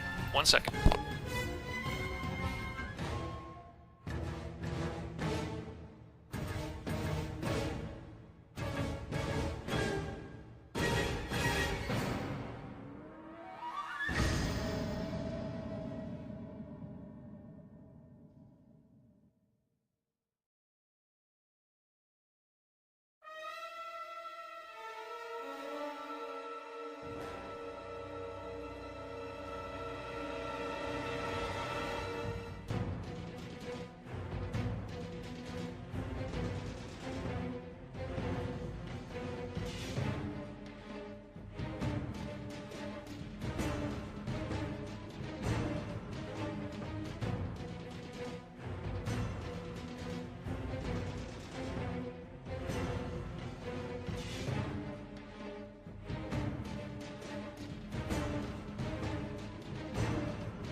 So sorry. Car troubles. Okay. What was I on? I think I've answered all of these for the most part. Tips on writing up a character's backstory. What would a DM need from a player in that regard? Some DMs don't even care about backstory. I personally do. When I asked my players here, I asked them to give me at least like a paragraph or a page of what their character was about. So, and to just give me something to work with, because the more you give a DM, the more that they have to work with in terms of backstory. You often don't want to hand them like 10 pages worth of backstory unless they're asking for a really extensive one, because that's overwhelming. They might just skim that. So, a DM will often ask, if they don't ask you, you can ask them how much they would like for a backstory, and you can always do more. And just, sometimes it's nice to help them out by saying, oh, if, the most important things I'm looking for are like these bullet points, or whatnot. So that's what I would say. Excuse me. Okay, difference between 4.0 and 3.5. Wizards moved on from the 3.5 material and redid their entire system. That became 4th edition, and it really took away from the experience and the a lot of the concepts that had made 3.5 interesting, or at least that's what many people thought. Paizo then took the 3.5 rules and sort of just altered them on their own, and that spawned Pathfinder. So that's really the difference. There's there. 4.0 is more for a tactical war game. If you like that stuff, if you love combat and you love doing things like pushing, pulling, maneuvering people around a battlefield, because there are many abilities that do so, 4th might be interesting to you. 4th also seems far more high magic than others. 4th actually has a thing where instead of just platinum coins are some of the most expensive. They have shit like astral diamonds that gets converted into that. So there are PCs that they're carrying around diamond dust, like special kinds of diamond dust that are worth millions of GP in vials. So already there you see sort of a different understanding. Let's see where else of how just how the money works. Yes, 4th edition does work kind of like an MMO. Especially when... What was the reason I chose Pathfinder over the other versions? I love Pathfinder. I love it to death. 3.5 was incredible. It was a fantastic system, and it still has the most variety in terms of what you can possibly do. In terms of source books being out there. Just, there's so many variations in feats and spells and skills and things like that. My issue with 3.5 is it's also incredibly broken. You can do way too many disgustingly powerful things with it, and Pathfinder's, honestly, it's getting to that point now. Pathfinder has many classes that maybe weren't play tested completely through, or they just have seemingly really powerful powers. And yeah, 3.5 wizards were gods, and even more so in 3rd, when haste used to give you 2 spells a turn. 2 spells a turn, and suddenly wizards were juggernauts. You couldn't touch them if they were hasted. So, Pathfinder isn't totally broken, but it, it's honestly, it's going to get there. The more source material that comes out, the easier it is to start coming up with really strange combinations that can break a game. But a proper DM will understand what a player is trying to do. If they're honestly trying to break the game, you can figure that out pretty quick, and you put a stop to it, and you say, please don't make something that breaks my campaign. Sometimes they really just want to do it because it sounds fun. I was like, oh, I want to make this, but you know what? Let's talk about its powers because it seems sort of overpowered to me. I want to get your opinion on it and try and figure out what's going on from there. That's a player talking. That's a player saying that their powers seem too good and they want to work with the DM to maybe make this more fair. So, yeah, don't be the guy that obsesses over breaking it all the time. Power gamers are, they're just people that like to feel powerful, and there is a place for them at the table. I don't like to say that there isn't. People like their rolls. They like dice. They like numbers. It's just a fact. You will come across players like that. What I like to do with those players is just encourage them to look at a more different role-playing aspects for their characters. It's just encouragement and seeing where they go from there. You can turn Munchkin gamers into really amazing role players. No, it just depends. How overpowered can you make a guy? I have. If Clay is probably here. Clay is one of my oldest friends, and he's a theory crafter. Motherfucker can make the most disgusting characters I've ever seen and heard of. In fact, they're so powerful, I often don't like hearing about them sometimes because they're just so wicked. We're talking like half whale species of characters that have ridiculous ass hit points. Really weird stuff. It's weird how it's syncing up like that, huh, Chick? Some people just like high numbers.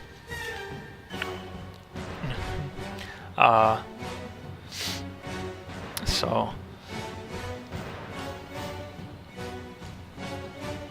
Oh my goodness. So yeah, when it comes down to math, someone will always find some way to break it.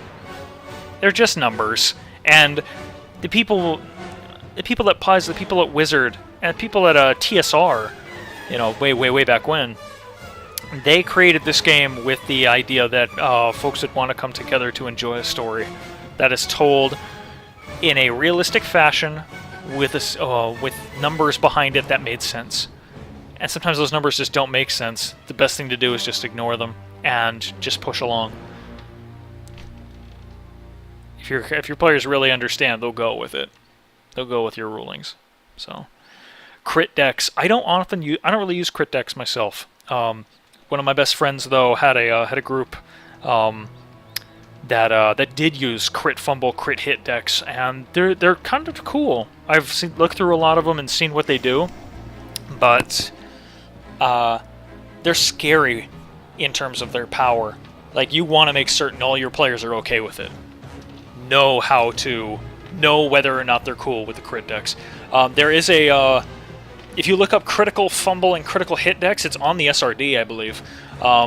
there are 4 sections that you can do. It's bludgeoning, slashing, piercing, and magic. And whenever you roll a critical hit or a critical fumble, you pull a card from that, and you apply the effect. Some of them are so nasty. So nasty. Here, shark bitch. Let me get that question real quick. I mean, like some of the magic ones are like, oh, take off 3 buffs on you, and you're deaf for 1d6 rounds. Excuse me? I just lost 3 spells because one of mine critically failed? Holy shit! But, you know,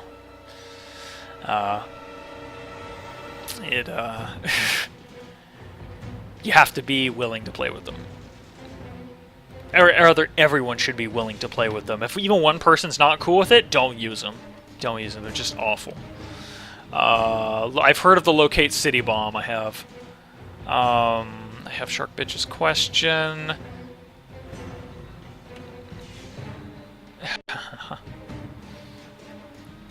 Let's see. Opinion on drama cards. I don't know what drama cards are. Maybe you can explain that to me. Yeah, do I get to be undeaf? Well, Bliss, you've come in at a bit of a late time. We're 2 hours in, but I've been talking about well, what I have up here for the focus points for the workshop. So, that's one thing I wanted to discuss, and I'll get the Shark Bitch's question right after I talk about this. It is attempting to this goes back to giving all of your players time in the spotlight. You will have players that will play very very subtle, very sometimes underpowered, sometimes just very quiet characters that tend to get they get swallowed up in all of the boisterous activity of the more outgoing, extroverted characters. And you need to be careful that you do not shunt them toward the back. They need to have just as much time up front, because their actions are often, a lot of the time, where some of your drama is going to come from. Because if a character is so quiet that they only say some things at particular times, it's worth it to try and make certain that everyone hears that. So, will I DM a Vinesauce game? I already finished that one. You make whatever you want, 7872. That's the freedom of this game. Whether a DM will let you play it or not, sometimes you can interpret the rules in very different ways. Let's see. DC 80, extremely tight space. Man, there's the DC for getting through a space when one's head shouldn't even be able to fit. This can be as small as 2 inches square. 2 inches square, wow, for medium-sized characters. Have this limit. Double it for any category greater than medium. Does that mean you can crawl up someone's anus and intestines? Yeah, the checks get ridiculous after a while. I remember the Epic Handbook had one where it's hear a cat breathing 2 rooms away. Listen DC 120. Epic level characters don't have a problem hitting those things, so then you have to wonder what exactly you're going to do to make things interesting at that point. Here, I get that. So, the reason I brought up what I did was because Jen played a very quiet character. It's exceptionally quiet because she didn't talk. She was deaf and she signed instead. And what I would say is that I think I failed her in the sense of trying to keep her in the conversations as much as possible. I know I attempted to give her as much time as I could, but I don't know if I did everything I could have to make her role just as strong as the other ones. This is Baldur's Gate 2 music. And I would say if you're going to DM, just be very careful. If a person is going to play a quieter role, it is you just be careful with how much time you give everyone. Make certain you give the quieter ones a chance to talk as well. No, Jen. I was talking about Jen at that point. Okay. how do you deal with people who abuse intimidate diplomacy bluff rolls? Like, they do a roll for every social action, and because their skill is so high, they're always successful. The biggest fix I've had for that is if the player is treating it just like a check and they say, "Oh, I bluffed my way through this," you force them to come up with an excuse, because part of the check for any social situation is coming up with a good excuse, and depending on what it is and how believable it is, that adds to the check. So you get, if they want to be able to try and walk over every social situation, make them pay for it. And if they happen to be very good at doing that, then hey, they're probably just a really good face. If it's someone that's min-maxing in order to get out of every situation with social rolls, at that point I would either consider capping the skill, or making certain people just impossible to bluff, diplomacize, intimidate, because some people they're just not affected. Everyone was kind of overshadowed by Randus. It wasn't a terrible surprise, but like I said, you will have players that like to put forward grandiose actions, and given that we were doing this for an audience, I instantly knew after Rev had shown exactly what he had done, I knew that he was going to be the favorite, because it's someone playing Randy Savage. But yeah, Rev actually did think about that. It's part of the reason he took sign language, was to communicate better with the more passive characters, and to try and include them a bit more, which was a really good idea. Bliss, I'll take your question as well. All right. Yeah, that one dude kind of exactly role playing versus role playing. So I would probably put people in there that just aren't affected by social situations. You can't talk your way through everything. There is gonna be one person, or maybe a number of people in your life, that are simply gonna want to fight you. Or they're not gonna buy your shit, or they're not gonna feel intimidated by you. A face needs to learn that they can't do that all of the time, and sometimes you have to remind them. So, Zooey, your question is actually one of the easiest. The motivation behind picking a character that doesn't speak, her class actually was the reason why she was deaf. She wanted to play a deaf character initially, and I told her, well, oracles have mysteries that have to deal with a particular fault, and that's they're deaf. And she said, "Oh, I want that one because that sounds great." So that's why she latched onto it so hard. I thought she did a pretty good job for not being able to really speak. So that's pretty much that. To put this in perspective, this hypothetical cleric is running at more than 4 times Earth's escape velocity. He's running so fast that an atomic clock could detect the relativistic time dilation he undergoes as he moves. He's running so fast that if this weren't magic, his body would be torn apart as he instantly accelerated to 100 times the speed of sound.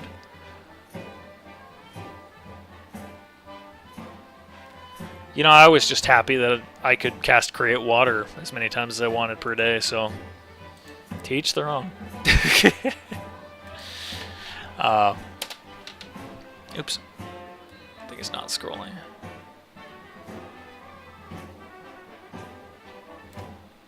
Okay. Let's see. How will you DM a person who plays a bit suicidal? Like a really strong warrior always seeking out battle against the strongest and will never run away. Oh man, those are the best though. To DM a person like that, they're so easy to please too, because if they want to fight, all you have to do is give them a fight. That's it. To make it interesting though is to find out the reasons why they fight, and then to complicate them massively. Like if you find someone that just loves to hit things, and he loves to hit things because he loves to hit things, make him fight for a different reason. and see whether or not that changes him at all. Say like this character is walking at night, he comes across an alleyway, and there are 6 men that are approaching and circling around a cowering girl. Suddenly, this guy, who may or may not be a narcissistic fighter, who loves to fight just for the thrill of it, is suddenly forced into a dilemma where he may have to fight for someone else. And he may have to put himself into a situation where he's not likely to win. Why does it have to be a girl? I don't know. Let's say it's a cowering flowers behind 6 guys in an alleyway. And so, do you go save the flowers, or do you... Alright. That's what you get for complaining, Carby. A character who has racial cultural prejudices that include another party member. That's great conflict, as long as it doesn't devolve into people just shouting racial profanities. Because, you know, as long as you keep it above the crude, that stuff is just pure RP gold. You know, they may overcome those difficulties by simply being in the same party as them, or they may never do so, and that becomes their point of contention. They tolerate each other, but they still hate one another. You know. How do you? Here, I'm gonna take these and go through them one by one. Still going through them. Okay, what else we got? Favorite starting scenario? I've always been fond of the very classic. You all meet up in a tavern, and there's a bar fight. And I have not been doing that for a long time now, but it is still one of my favorites. My buddy had a good one that it was very similar in terms of, it was the Napoleonic game, and it was basically like, hey, you're press ganged. What? You're on a ship now. Oh boy, aren't you gonna have fun? Oh shit, I've been press ganged. Starting the characters in an unfamiliar situation will often have them bond better. So what I did was a very convoluted, complex way of trying to get characters together. You'll notice it took a while in that first session for everyone to come together. It was half of my own machinations at that point, because I wanted to give them all a personal entrance. But it was also very difficult in that the more you do that, and with the more players you have, you will just not be able to juggle all of those balls. It is that difficult to do it. It's just hard. Can you see my Roll20 DM screen? I'll show it to you, man, but it's really nothing special. I'm very minimalist. But I'll show it to you in just a few. Yeah, thanks, Rev. We've answered picking a character. How do you deal with paladin character? Oh no. I already dealt with the racial cultural one. Yeah, that, like I said, RP gold right there. How do you deal with paladin characters that never ever break the law and do absolutely nothing? Oh man, force their hand. Force them to do something. Paladins used to be, in 2nd edition, they could never run away. Ever. Didn't matter what it was. If it was a dragon that would come up on them and they were level 1, they couldn't run away. They had to just basically run into their death. Because if they did, they would lose all their powers, they would lose their special mount, and they would become a terrible fighter that would have to atone for like thousands of gold pieces and lots of in-character stuff just to get their powers back. They have changed since then, obviously. But paladins are the most fun to mess with because a lot of stuff screws with them. Like, if you even have something remotely shady, the paladins detect evil just goes off the charts and goes like, and they, they want to stick their noses into everything. Paladins are really good. In fact, I'd almost powered. They got so good in Pathfinder. If you haven't read Smite Evil, read it. It's so good. Smite Evil used to be like a single attack. Now it's, I'm going to smite you until you die, or until I choose someone else, or until I go to sleep. I'm going to do extra damage, I'm going to do extra attack, and I'm just going to go through all your damage reduction. Doesn't matter what it is. You could have needed a silver cold iron, half silver, half cold iron, neutral, good aligned weapon. I'm just gonna go right through it. Yes, detect evil. Oh, detect evil is not at will in terms of the spell, but paladins get the ability to do so at will. So they can just they can detect the evil in others. Paladins are a lot of fun. So if you have someone that's never ever breaking the law, they're doing half of their job, but the other half is to respond to other people in crisis. If they don't want to do anything, then put them in a situation where neglecting that situation will force them to come to terms with what they're doing. Goody two-shoes are the best ones to mess with. Absolute best ones to mess with. And I know that firsthand because I played a lot of goody two-shoes. So magic crits are very unusual and powerful. Let's see. You want to be a neutral mage who's also a knight. If you're talking like knight in armor and mage, those usually don't go hand in hand, but you can look at the magus. The magus is a should be on the SRD. It's from the complete. No, not complete. What was it? I'm trying to remember which source book it's from. Ultimate Magic. Ultimate Magic. That's what it was. Yeah, look at the magus. Anti-paladins they're just paladins with all their powers reversed, basically. I mean, I think it's almost word for word reversed. They're evil as heck. I don't know why I don't know why a group would necessarily put up with an anti-paladin. They're just if you're playing an evil party, it's kind of like, oh hey, well we already have a class that works for an evil paladin, so to speak, but yeah, you're normally bad guys. Pathfinder is my favorite P&P system. Although that exists solely within the realm of D&D.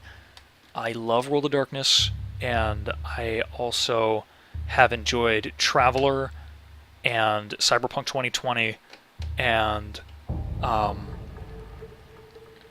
enjoyed Saga Edition for the little bit that I've played. Saga Edition plays a bit like 4th for D&D, but it wasn't bad. When you have a good DM, everything works out. So the better your DM, the more willing some people are to push past their comfort zones.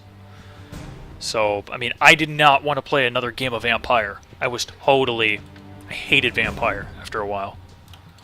But I had one of my buddies, and he is an exceptional storyteller. Probably my favorite storyteller to date.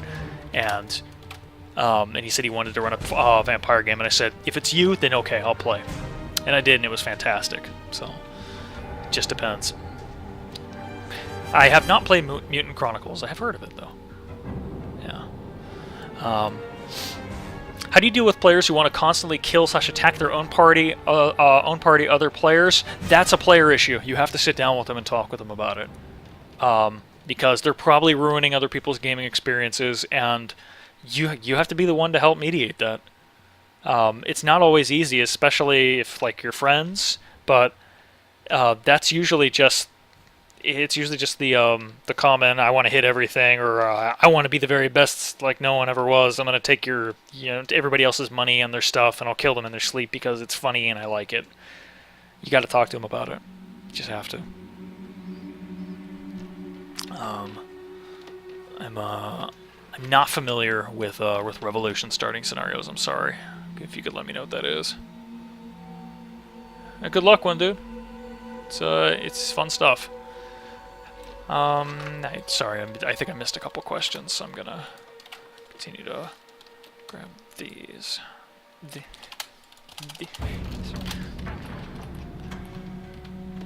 The second sight book's yeah, it's not amazing. I love how the White Wolf writers how they wrote their books. I think it was I think they had some exceptional writers on staff. But yeah, not all the books are incredibly amazing. I did just quote Pokemon, yeah. Well, Chimera. Okay, what else? What else? Let's get through most of these. Do you feel that there's a big thing in role-playing underplayed, like maybe like being in situations where some characters are in place while others are totally awkward? Um, yes, yes, I think it is important to try and see how your players interact with certain things, because all of them are going to prefer something different. Uh, Player-wise, some people prefer like it was in my questionnaire. Some people prefer the funnier stuff. Some people prefer the more serious stuff. So they have a harder time dealing with some uh, they have a harder time dealing with certain situations. Some people just don't like combat all that much. They like to talk things out. Some people hate talking. They just want to hit something.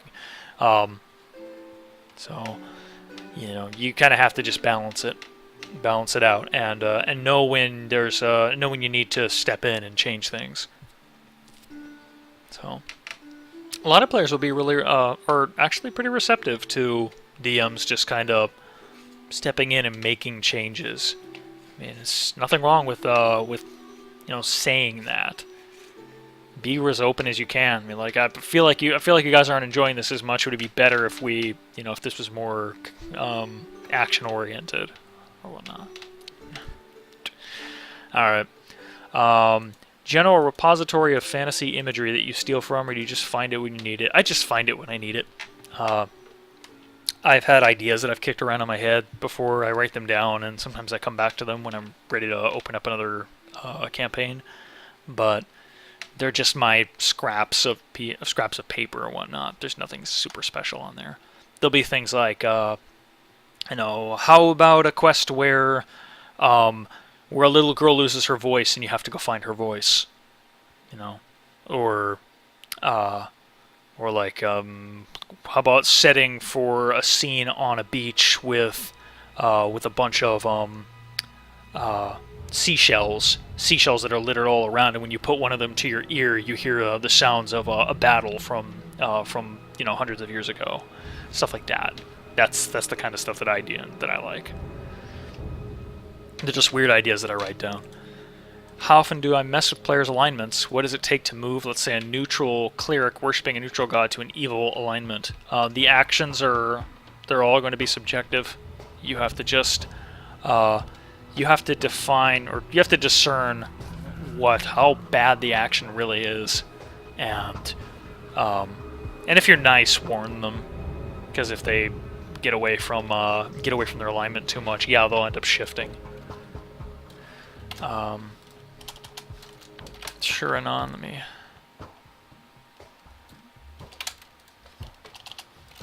Okay, so I don't honestly mess with alignments too much, because for the most part, when people select their alignments, they're looking to play that alignment. It doesn't normally become an issue, and if it does, if like they want to make that a talking point, they want to have that drama with their character, they'll probably come to you and ask you about it. And so, like, I'd like to do this. And players should never be afraid to talk to their DM about what they want to do with their character.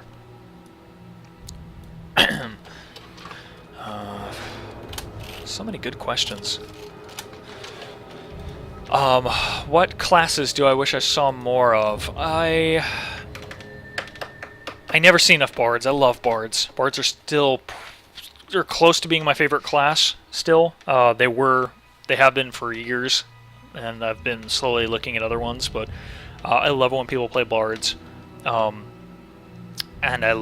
what I guess I really like is when people attempt to play something different than the norm when it comes to a core class. They'll work hard on taking a variant from like the Advanced Player's Guide and working with that to more flesh out their character in an interesting fashion, or they'll just they won't use class as a way of accumulating powers, but as an explanation of how their character is developing. I have seen swashbucklers before. I would love to see another duelist. Duelists are prestige classes in Pathfinder, and they're pretty freaking awesome. Let's Let's see. That's another one. Good. That's another really good question from an anon. What do bards do? Bards are information whores. They can do special things with their voice. They can fascinate people. They can provide bonuses in combat and to skill checks for their allies. One of their coolest things since Pathfinder is they have something called versatile performance, and they get to substitute their perform skill for like 2 other ones. So, if like they could substitute, if they played the drums, this is all just a hypothetical. They played the drums, therefore they can substitute their perform check for like their intimidate. So they can, they draw upon their performance abilities in order to intimidate people very well. So that's how they do it. Mainly what I love them for is that they get to make all knowledge checks untrained. You have to normally put a rank in every knowledge skill you use, but they can just do them whenever the hell they feel like it. So you get to roll a lot of dice, and you can usually figure out a lot of cool stuff. Let's see.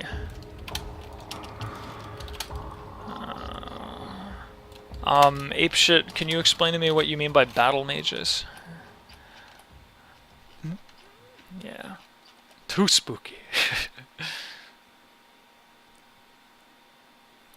I'll do what I can. Yeah, Gray.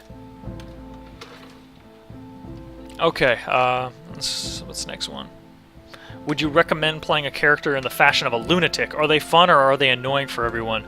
Okay, I should talk about a character that I made called Saya. Saya was a rogue, and he was in a fairly funny campaign in the sense that we also had like an elf who loved fashion and stuff like that. So it was kind of fourth wall-ish, but it was a funny campaign. It was very good times.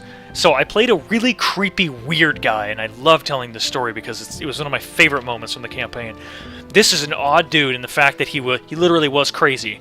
I made him as a cleric rogue, and he was basically like a street doctor, and he did all sorts of weird practices, and he wasn't licensed or anything like that.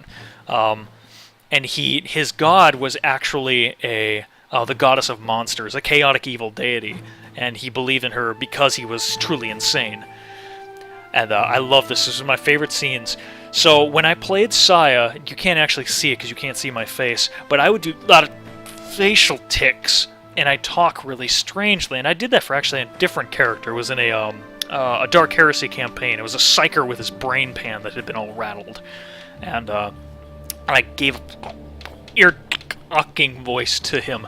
And Saya had something like that, only he was a little creepier. So I was talking like this, and I was being really odd toward one of the other PCs. Yes, this is the chalk-eating rogue. He ate chalk, and he loved chalk. I had chalk as his only thing that he would eat. He never bought rations. He bought 100 sticks of chalk and always gave it to someone. Like, he'd meet a new person and offer them chalk, and if they didn't take it, he'd eat it himself. I've taken chalk and used it as a spitting attack before. Like, I chomped it up and spit it in someone's face to blind them. And so, in any case, he was riding along with his companions, and he was talking all sorts of weird nonsense, and one of the other player characters looks up and he said, hey, let's play a game. I bet that you, let's see who can stay quiet the longest. And all the other players kind of look to one another and they smile, and it was a cute little tactic to try to get my character to shut up. So I'm like, so I didn't say anything after that, and I waited, and then I thought at one point, this is about the time when my character would say something.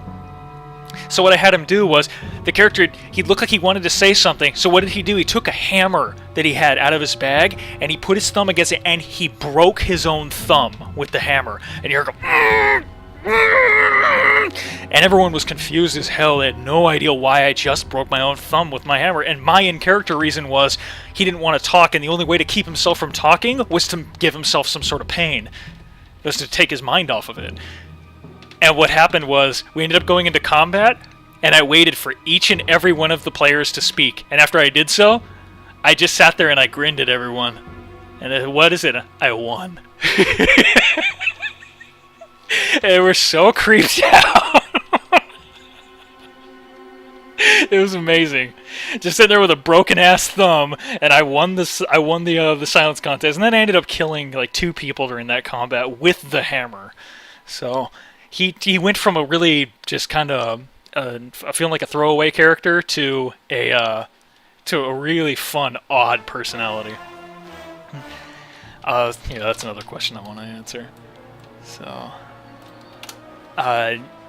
yes, I did. I did stay quiet when I should have warned someone. So that was part of it too. It was like, oh, there's someone sneaking up behind us. Oh, can't talk though. Don't want to lose. So, it is fun time. So I would say it's fun to play a lunatic. Just got to know the boundaries. You got to know the boundaries of how far you can push it, because some people get really, like, you don't want to be too creepy. Some people actually do get creeped out at the table. You don't want that. Don't bother your other players that way. But if it's all something that could be in good fun, do it. It is pretty cool. broken ass thumb. Let's see. Last thing before the end of the last Pathfinder session, the players talked about resurrecting Yasser and closed, implying that they were going to raise the money. Is there a time restriction to how long you can res someone that has died? Yes, but there are also spells that keep a body intact, so it's not a big, not a huge issue in that sense, because there are spells to keep a corpse, as though it had just died. So if you're able to use those spells, Gentle Repose, thank you. Gentle Repose does that, and you can keep their body there probably in that shape, almost indefinitely as you try and get the money. So, possible, Yoshi, but all depends on whether or not you have the tools available to do so. Oh. I like that, Kraken. We're having trouble coming up with a name for our in-game groups to align under. Do you have anything to say on the subject of creating your own organizations and groups within the lore? I had a similar problem with that long-running campaign. We ended up taking the name the Raven Guard, I think, and it was only because one of the characters was somehow related to another older character that a buddy had played. And we're like, well, are we still doing the Raven thing? I guess we could call ourselves the Raven Guard. I'd recommend going to just finding a site online and just starting to look at some names. Or sometimes if you just get with the rest of your players, and just riff with them for a while and just joke about certain things, you'll usually come up with something. Like either a funny moment that's come up and someone will base a name off of that, and suddenly it sticks. So, I'll get to the box. God. Have you ran multiple campaigns progressing with the same character? I have not. I've had done games where I played the son or the father of a character, but this didn't really last all that long. My groups have always had the unfortunate tendency of never being able to finish a lot of campaigns. We play through them, we have a great time when we do so, but we often don't finish them. So, we've played Descendants and Ancestors before, but I don't think I've ever ran multiple campaigns with just the same one.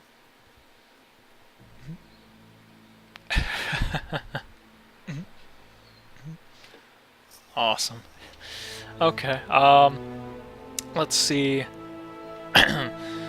I've played some high-level characters. I've gotten up till I think level 15 or 16 before. I've never had the ability to throw 9th level spells around, because that was a wizard that I played. I honestly think high-level D&D starts to get very silly after a while. It was very rough. A Pesh-addicted Strix. Exotic races, like I said before, Mr. Genie, are fun, but you have to be able to compromise with your DM if they decide that the race is either too strange, too powerful, too different for what they want to run. But come to them with a compromise of some sort, and you usually be able to pass it. That's what I'd say. I kind of agree with Mormon Jesus on that. The beginning of a campaign is often the most exciting.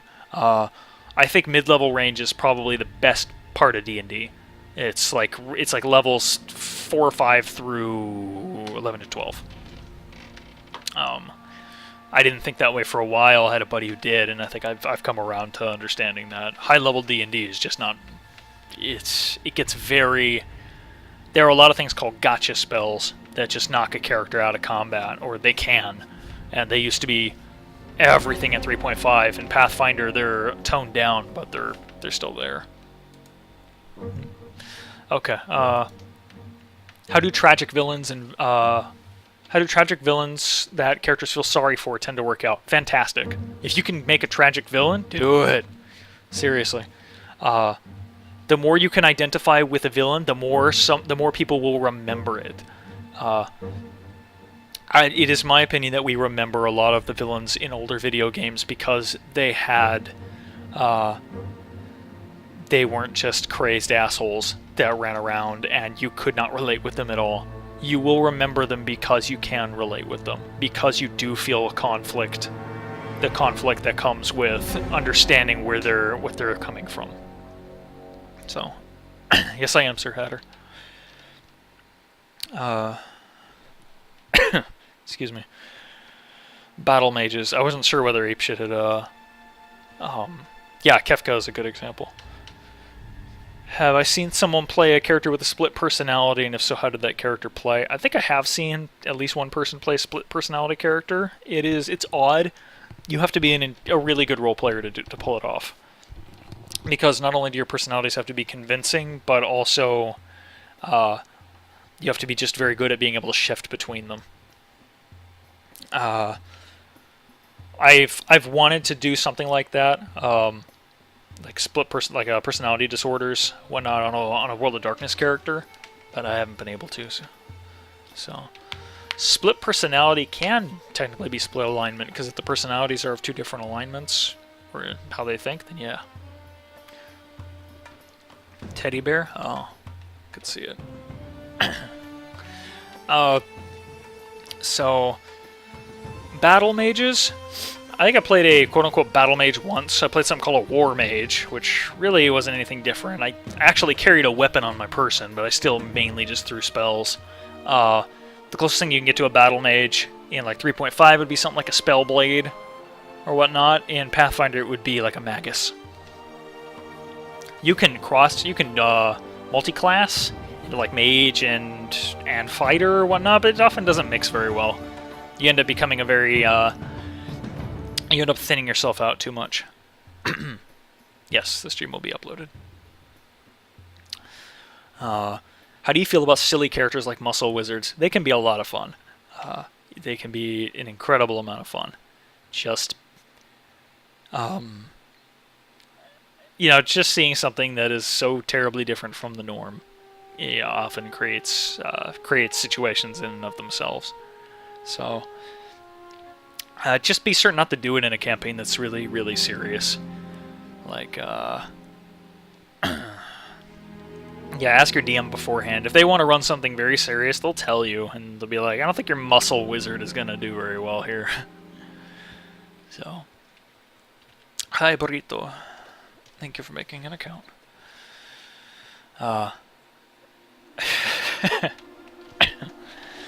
So, excuse me, I'm running dry on my voice. Throat's getting dry. Okay. So, I think that's just about it for questions. Oh, right. The box. You don't honestly want to know what's in the box, right? Because, I mean, is it really that interesting? Honestly.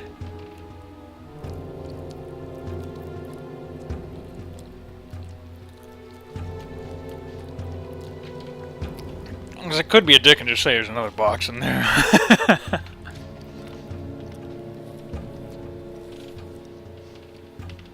I will tell you this much, and I'm being sincere.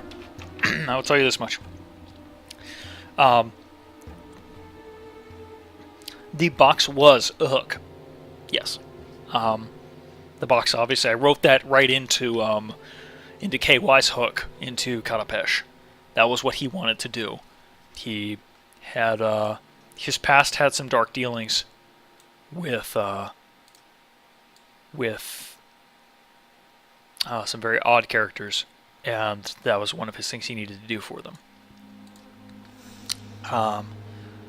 That being said, if you were to ask me, did I always know what was going to be in the box? I would say yes. And I would say no. I always had at least a few ideas of what could have been in the box.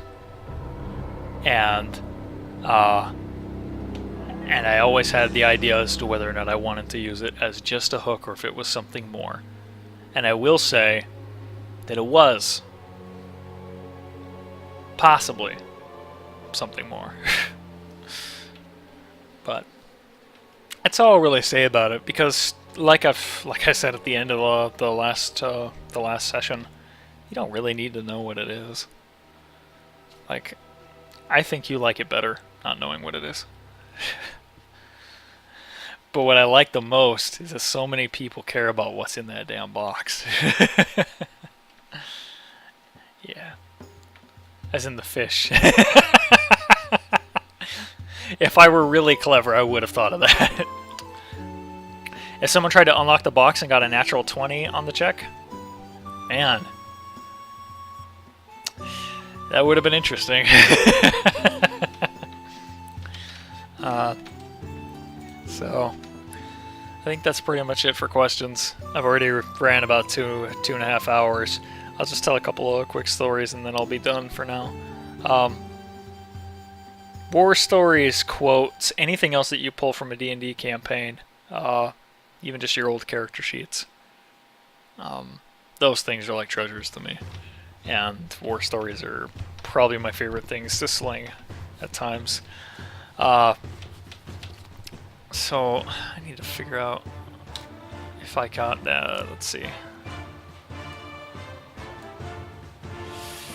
Let me see. I'm trying to figure where my other... Alright, damn, I can't seem to find it. Role-playing?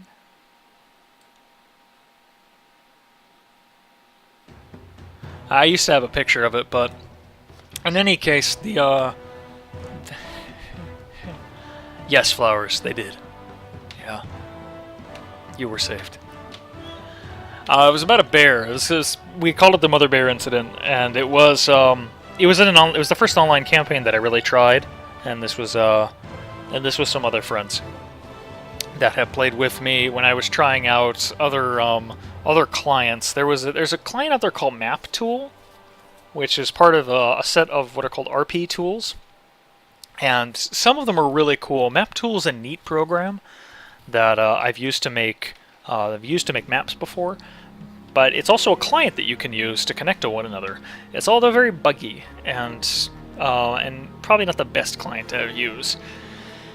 But in any case, while we had been playing, the particular scene was with the characters at night. They had been sleeping, and I rolled to see if anything was going to encounter them, and I decided that a bear was going to come up on them while they were sleeping, and a fight started with someone waking up. They hear the growl of a bear right over them. Initiative began, and everyone started running which way.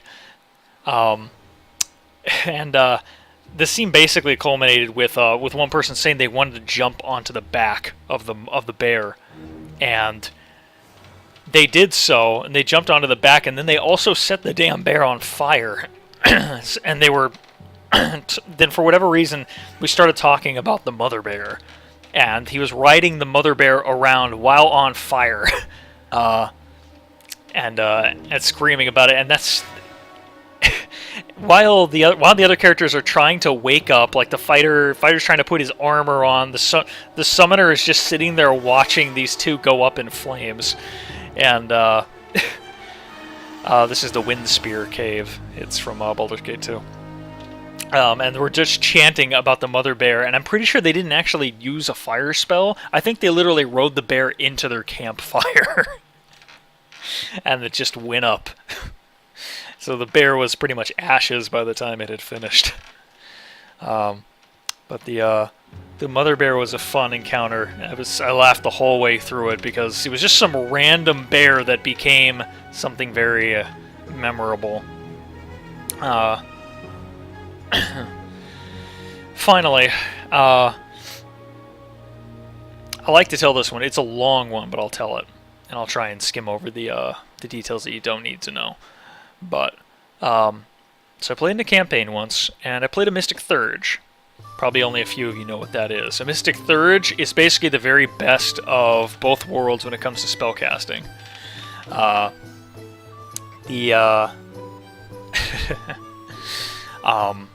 The Mystic Thurge gets to use both arcane and divine spells, and as they level up, they get spells in both of them. And they eventually get very beefy, and they can cast all sorts of random stuff. So I had this one character. She was a gnome. Her name was Kada Petal Crusher, I think. Oh, Kadra. And Kadra, she loved bones and what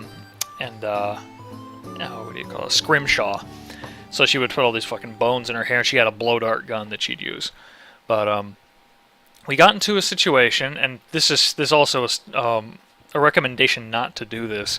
My DM set up this tournament. It was basically a tournament that we were going to fight in, and to try to come out up on top.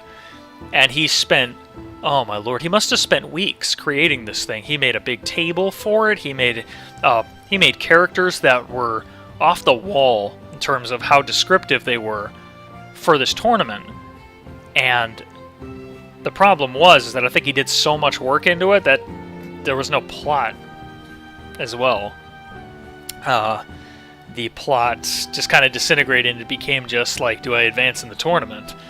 Well, one of these combats had to do with a magus, which is the class I had been talking about. It's basically it's a weapon using mage class, so they get the best of both worlds. They can use some armor as well, and this tournament ran on for a long while. I think this was the first or second time I fought in it. And it was another girl by the name of Aladria, and she believed in the same deity that I did, and what happened was pretty insane. Like it was probably one of the best combats I've been in. So it was finally time for my one-on-one match, City's major 10-year tournament. I'm fighting an odd hybrid character using the basic structure of an Eldritch Knight combined with the Magus. I was looking at a Spellcaster Warrior mix with the ability to cast and strike. It did not look like it was going to go in my favor. I mean, I'm a spell tank and all, but it's tough out fighting something that can overpower you pretty easily. Yeah, I know you can. So we're squaring off in this octagonal ring, and it's somewhat large. And they put us at opposite ends, and we begin to get down to brass tacks. Both of us start prepping protective magics, Bless, Shield of Faith, Stone Skin, Protection from Elements, just all this stuff to soak up damage. And I was practically half glowing when I walked into the arena. But then again, my other opponent was as well. So beforehand, we had decided we were going to use some rules for the battle. We were going to use the Merciful feat, which basically makes all the damage non-lethal. We didn't want to kill each other. So the fight begins. We start slinging spells. Magic missiles, disruptive properties that make it hard to concentrate. Disruptive magic missiles. Awful. After trying to dispel a couple spells, things get really heated. I pull out a blowgun. I try to hit her with some poisonous darts. My poison was strength-based, so I was trying to tick her strength down to 0 so that she couldn't move, and I'd basically win. But I accidentally poisoned myself when I did so. I inhaled so deeply that when trying to fire the blowgun, I nearly poisoned my low-strength mage with strength damage poison, but made a lucky fortitude save. So I was having trouble, so I summoned a goddamn bear. I needed a bear to help me out. I was hoping the bear would, grapple, but the bear needed, a 19 or a 20 to hit her, so it didn't really do anything. She threw all sorts of, I threw all sorts of whatever I could at her, lightning bolts, acid arrows, things like that, just higher level spells. Then she blew me away with my own lightning bolt and sizzled us both. So I start tossing up more protections. I'm praying that she doesn't keep beating my ass. I tried to hold person on her, it doesn't work, so she doesn't get immobilized. It's kind of a battle of attrition, and she ended up reaching hers at first. So I'm displaced, which means there's a 50% chance you just don't hit me. So she can't even swing her sword and hit me. So she starts trying to blow away my magic, so dispelling all my magic. So she takes away my fire shield. I try to give myself more damage that I can. I was at about 26 AC with all my buffs. I was wearing Mithril Chain, which is pretty nice. But, again, serious disadvantage due to lack of physical stats. Nothing really going on. She finally goes through the displacement, and we start grappling. So this goes from two mages that are buffed up with spells trying to swing like maces and swords at one another and never hitting, to like on the ground, where's the jello? It's two women wrestling around. Nothing scarier than a magic user who can't move, and particularly one who can't cast, who never prepared still spell. I finally like beat through her stone skin a little bit because I was getting tired of this fake damage bullshit. But I started having trouble when I was just about to start taking her down. What does she do? She casts Stone Shape and seals me into the fucking ground. Like, she takes her hand and like just puts it on the concrete and just whoop, concrete tomb. I'm like, oh, well, this is cute. I can't breathe in here. I don't have anything else to break out. I have no weapons that I can use. Had like a Cask of Amontillado moment. Start to brainstorm. I heard Eladria stand up from the ground and start to accept her victory. What could I do? I argued that since she didn't bind my hands, and Stone Shape doesn't exactly mold into a form-fitting shape, it probably made a tiny dome over me and I just needed to dispel it. Easy, right? Nope. Being a Mystic Thurge means that your caster level is derived from the cast you're casting in, which basically means that you're the equivalent of a lower level caster than someone who is a pure magus. So she's like an equivalent of 11th level magus. I'm like an 8th level wizard, and I have a hard ass time to dispel it. I was boned. The dispel fails miserably, and my opponent was already pandering to the crowd. Hoping against hope, I tried to comb through my spellbook. I hadn't used all of my preparations yet, so I had to think creatively and quickly.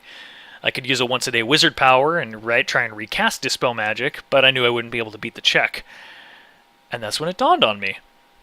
I had prepped one fireball. Being encased in stone means that there really isn't anywhere to hide from an explosion that originates next to your trapped form.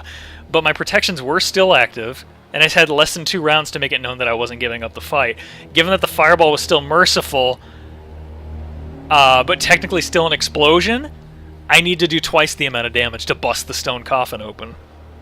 So all in all, stone has this much damage reduction, meaning you need to bust the 10 damage reduction down, and you need to do 20 merciful damage to burst it. I rolled a 32. So in her moment of glory, looking over like the sealed form of this tiny gnome that was on the ground in this tournament, I blew the stone tomb open with my own fireball and just exploded it in my own face. So she has to soak against half the damage. I have to soak all the damage. She finally loses her cool and calls me a bitch. But it doesn't end there. So she, to get back at me, she fucking blows away my strength score with a Ray of Enfeeblement. So Ray of Enfeeblement takes like a d6 plus 4 at her level. Strength damage. So I took 10 strength. I think I was at 1. Oh, no, I can't go below 1 because of the spell. So I'm on 1 strength, and if you don't know how the attributes work, if you reach 0 in any physical stat, strength, dex, or constitution, you fall prone. or rather, strength or dex, you fall prone, you can't move. You're basically immobile. If you lose intelligence, wisdom, or charisma down to 0, you're brain dead. You're out because you're in a coma. If it's constitution, you're dead. So I only needed one more point gone from strength, and I was toast. So at that point, I took to the air. I only had one fly spell, and she's trying to dispel the fly off of me, but it's not working. I get pretty desperate at this point. I'm throwing down darkness. I'm throwing down everything else. And then, as I'm putting down darkness and mist and everything else I can think of to try and obscure myself, because I don't have anything left. I'm at like 1 strength. I have no hit points left. I have no spells left. And then she just doesn't do anything. Her turn comes up and she doesn't do anything. So I cast another mist spell. Basically even more of a mischance. After that round, she apparently was crying. This was kind of like a young and impressionable girly girl character. He told me that she'd still dotted her eyes with hearts in her spell book, so that kind of gives you a picture of who she was. And she replied that she had nothing left. I asked why I should believe her after what just happened, and she threw her scimitar on the ground. And I'm like, oh, that's a bonded item. You wouldn't do that unless you really gave up. So I had one more round of divine power, which was the only way I was still moving, because I'm pretty sure my divine power was giving me, like, I think strength or whatnot. I told her to just walk out and forfeit. And that's when she did. And then one round later, I fell to the ground, and I nearly died because of the falling damage, and I had 1 point of strength left, but I still won because she forfeited. So that was probably the weirdest and craziest battle that I've had. And that I remember this one when I remember that combat whenever I think about fuck, I don't have anything left for this combat. I'm like, no, there's got to be something. You can do something in combat. Something, anything. You normally have some way you can be assisting, or some way to get yourself out of a jam. You just got to think about it. Thanks, Anon. I've played with some pretty amazing people. Yeah. Oh. But in any case, those are two of my favorite war stories from D&D. I've had several others, like Saya, like I had mentioned, and other ones. There are games that have formed out of the chat.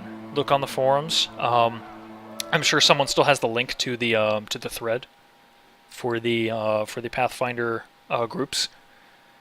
And this is basically it. I think I'm done. It went about an hour over than I thought it would, but whew. So does anyone have any other questions before I end up taking off? Because I think my workshop's pretty much done now.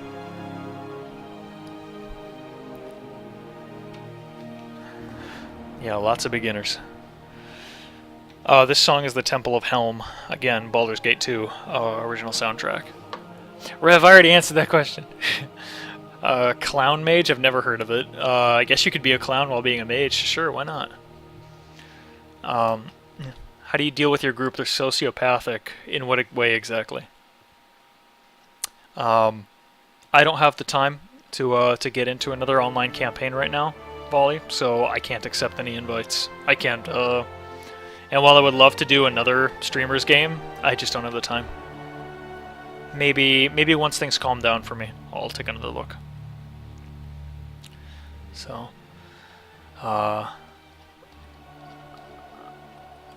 nothing to lose. No, the Goblins game was actually completely freeform. The Dwarf game, the Dwarf Fortress game, was a variant of Kingmaker. Yeah, that one was, and I'd recommend that one. That one looks like a fun campaign to do. So, oh, my Roll20 DM prep. Here. Not certain what exactly you're looking for, but I'll oblige. Oh wait, I need to sign in.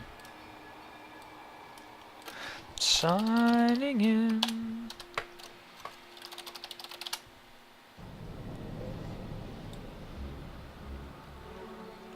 Awesome. That's great, Anon. Is there going to be more Pathfinder stuff in the future? let's just say that I would really love to do more. I really would. I had an amazing time with the streamers. And it was just way too much fun. But I don't know when I'll be able to get back to it. I've been talking to myself and to everyone else about this for weeks now. I said once I do the DM workshop, I'm done for a while. There's a reason that I put a limitation on the campaign itself, and that was because I knew for a fact that I had trouble doing long games, and that's something that you want to be able to, that you need to figure out for yourself. It's can I do long games if you want to DM, because people do get burned out, get really burned out. Oh, good. I did tell you what was in the box. It's everything that you've ever wanted. Everything you've ever wanted is in that box.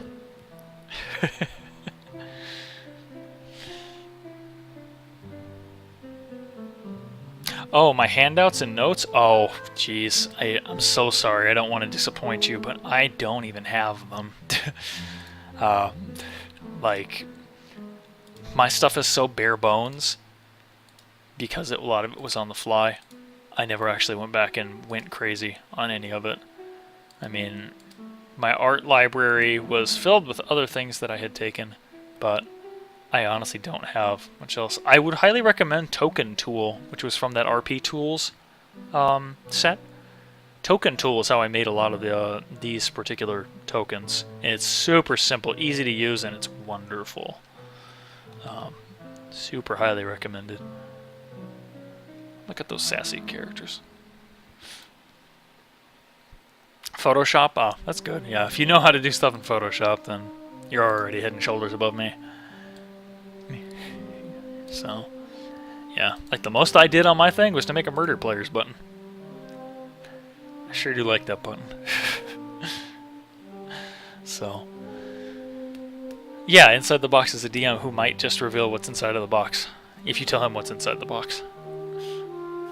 Alright, I'm done being silly. I'm honestly pretty tired right now. Been talking for like 3 hours straight. I don't know if I'll have time to come back and stream. Maybe tomorrow. We'll see. I don't know what's going on. I got my own D&D game that I'm going to be playing in. That starts tomorrow. So.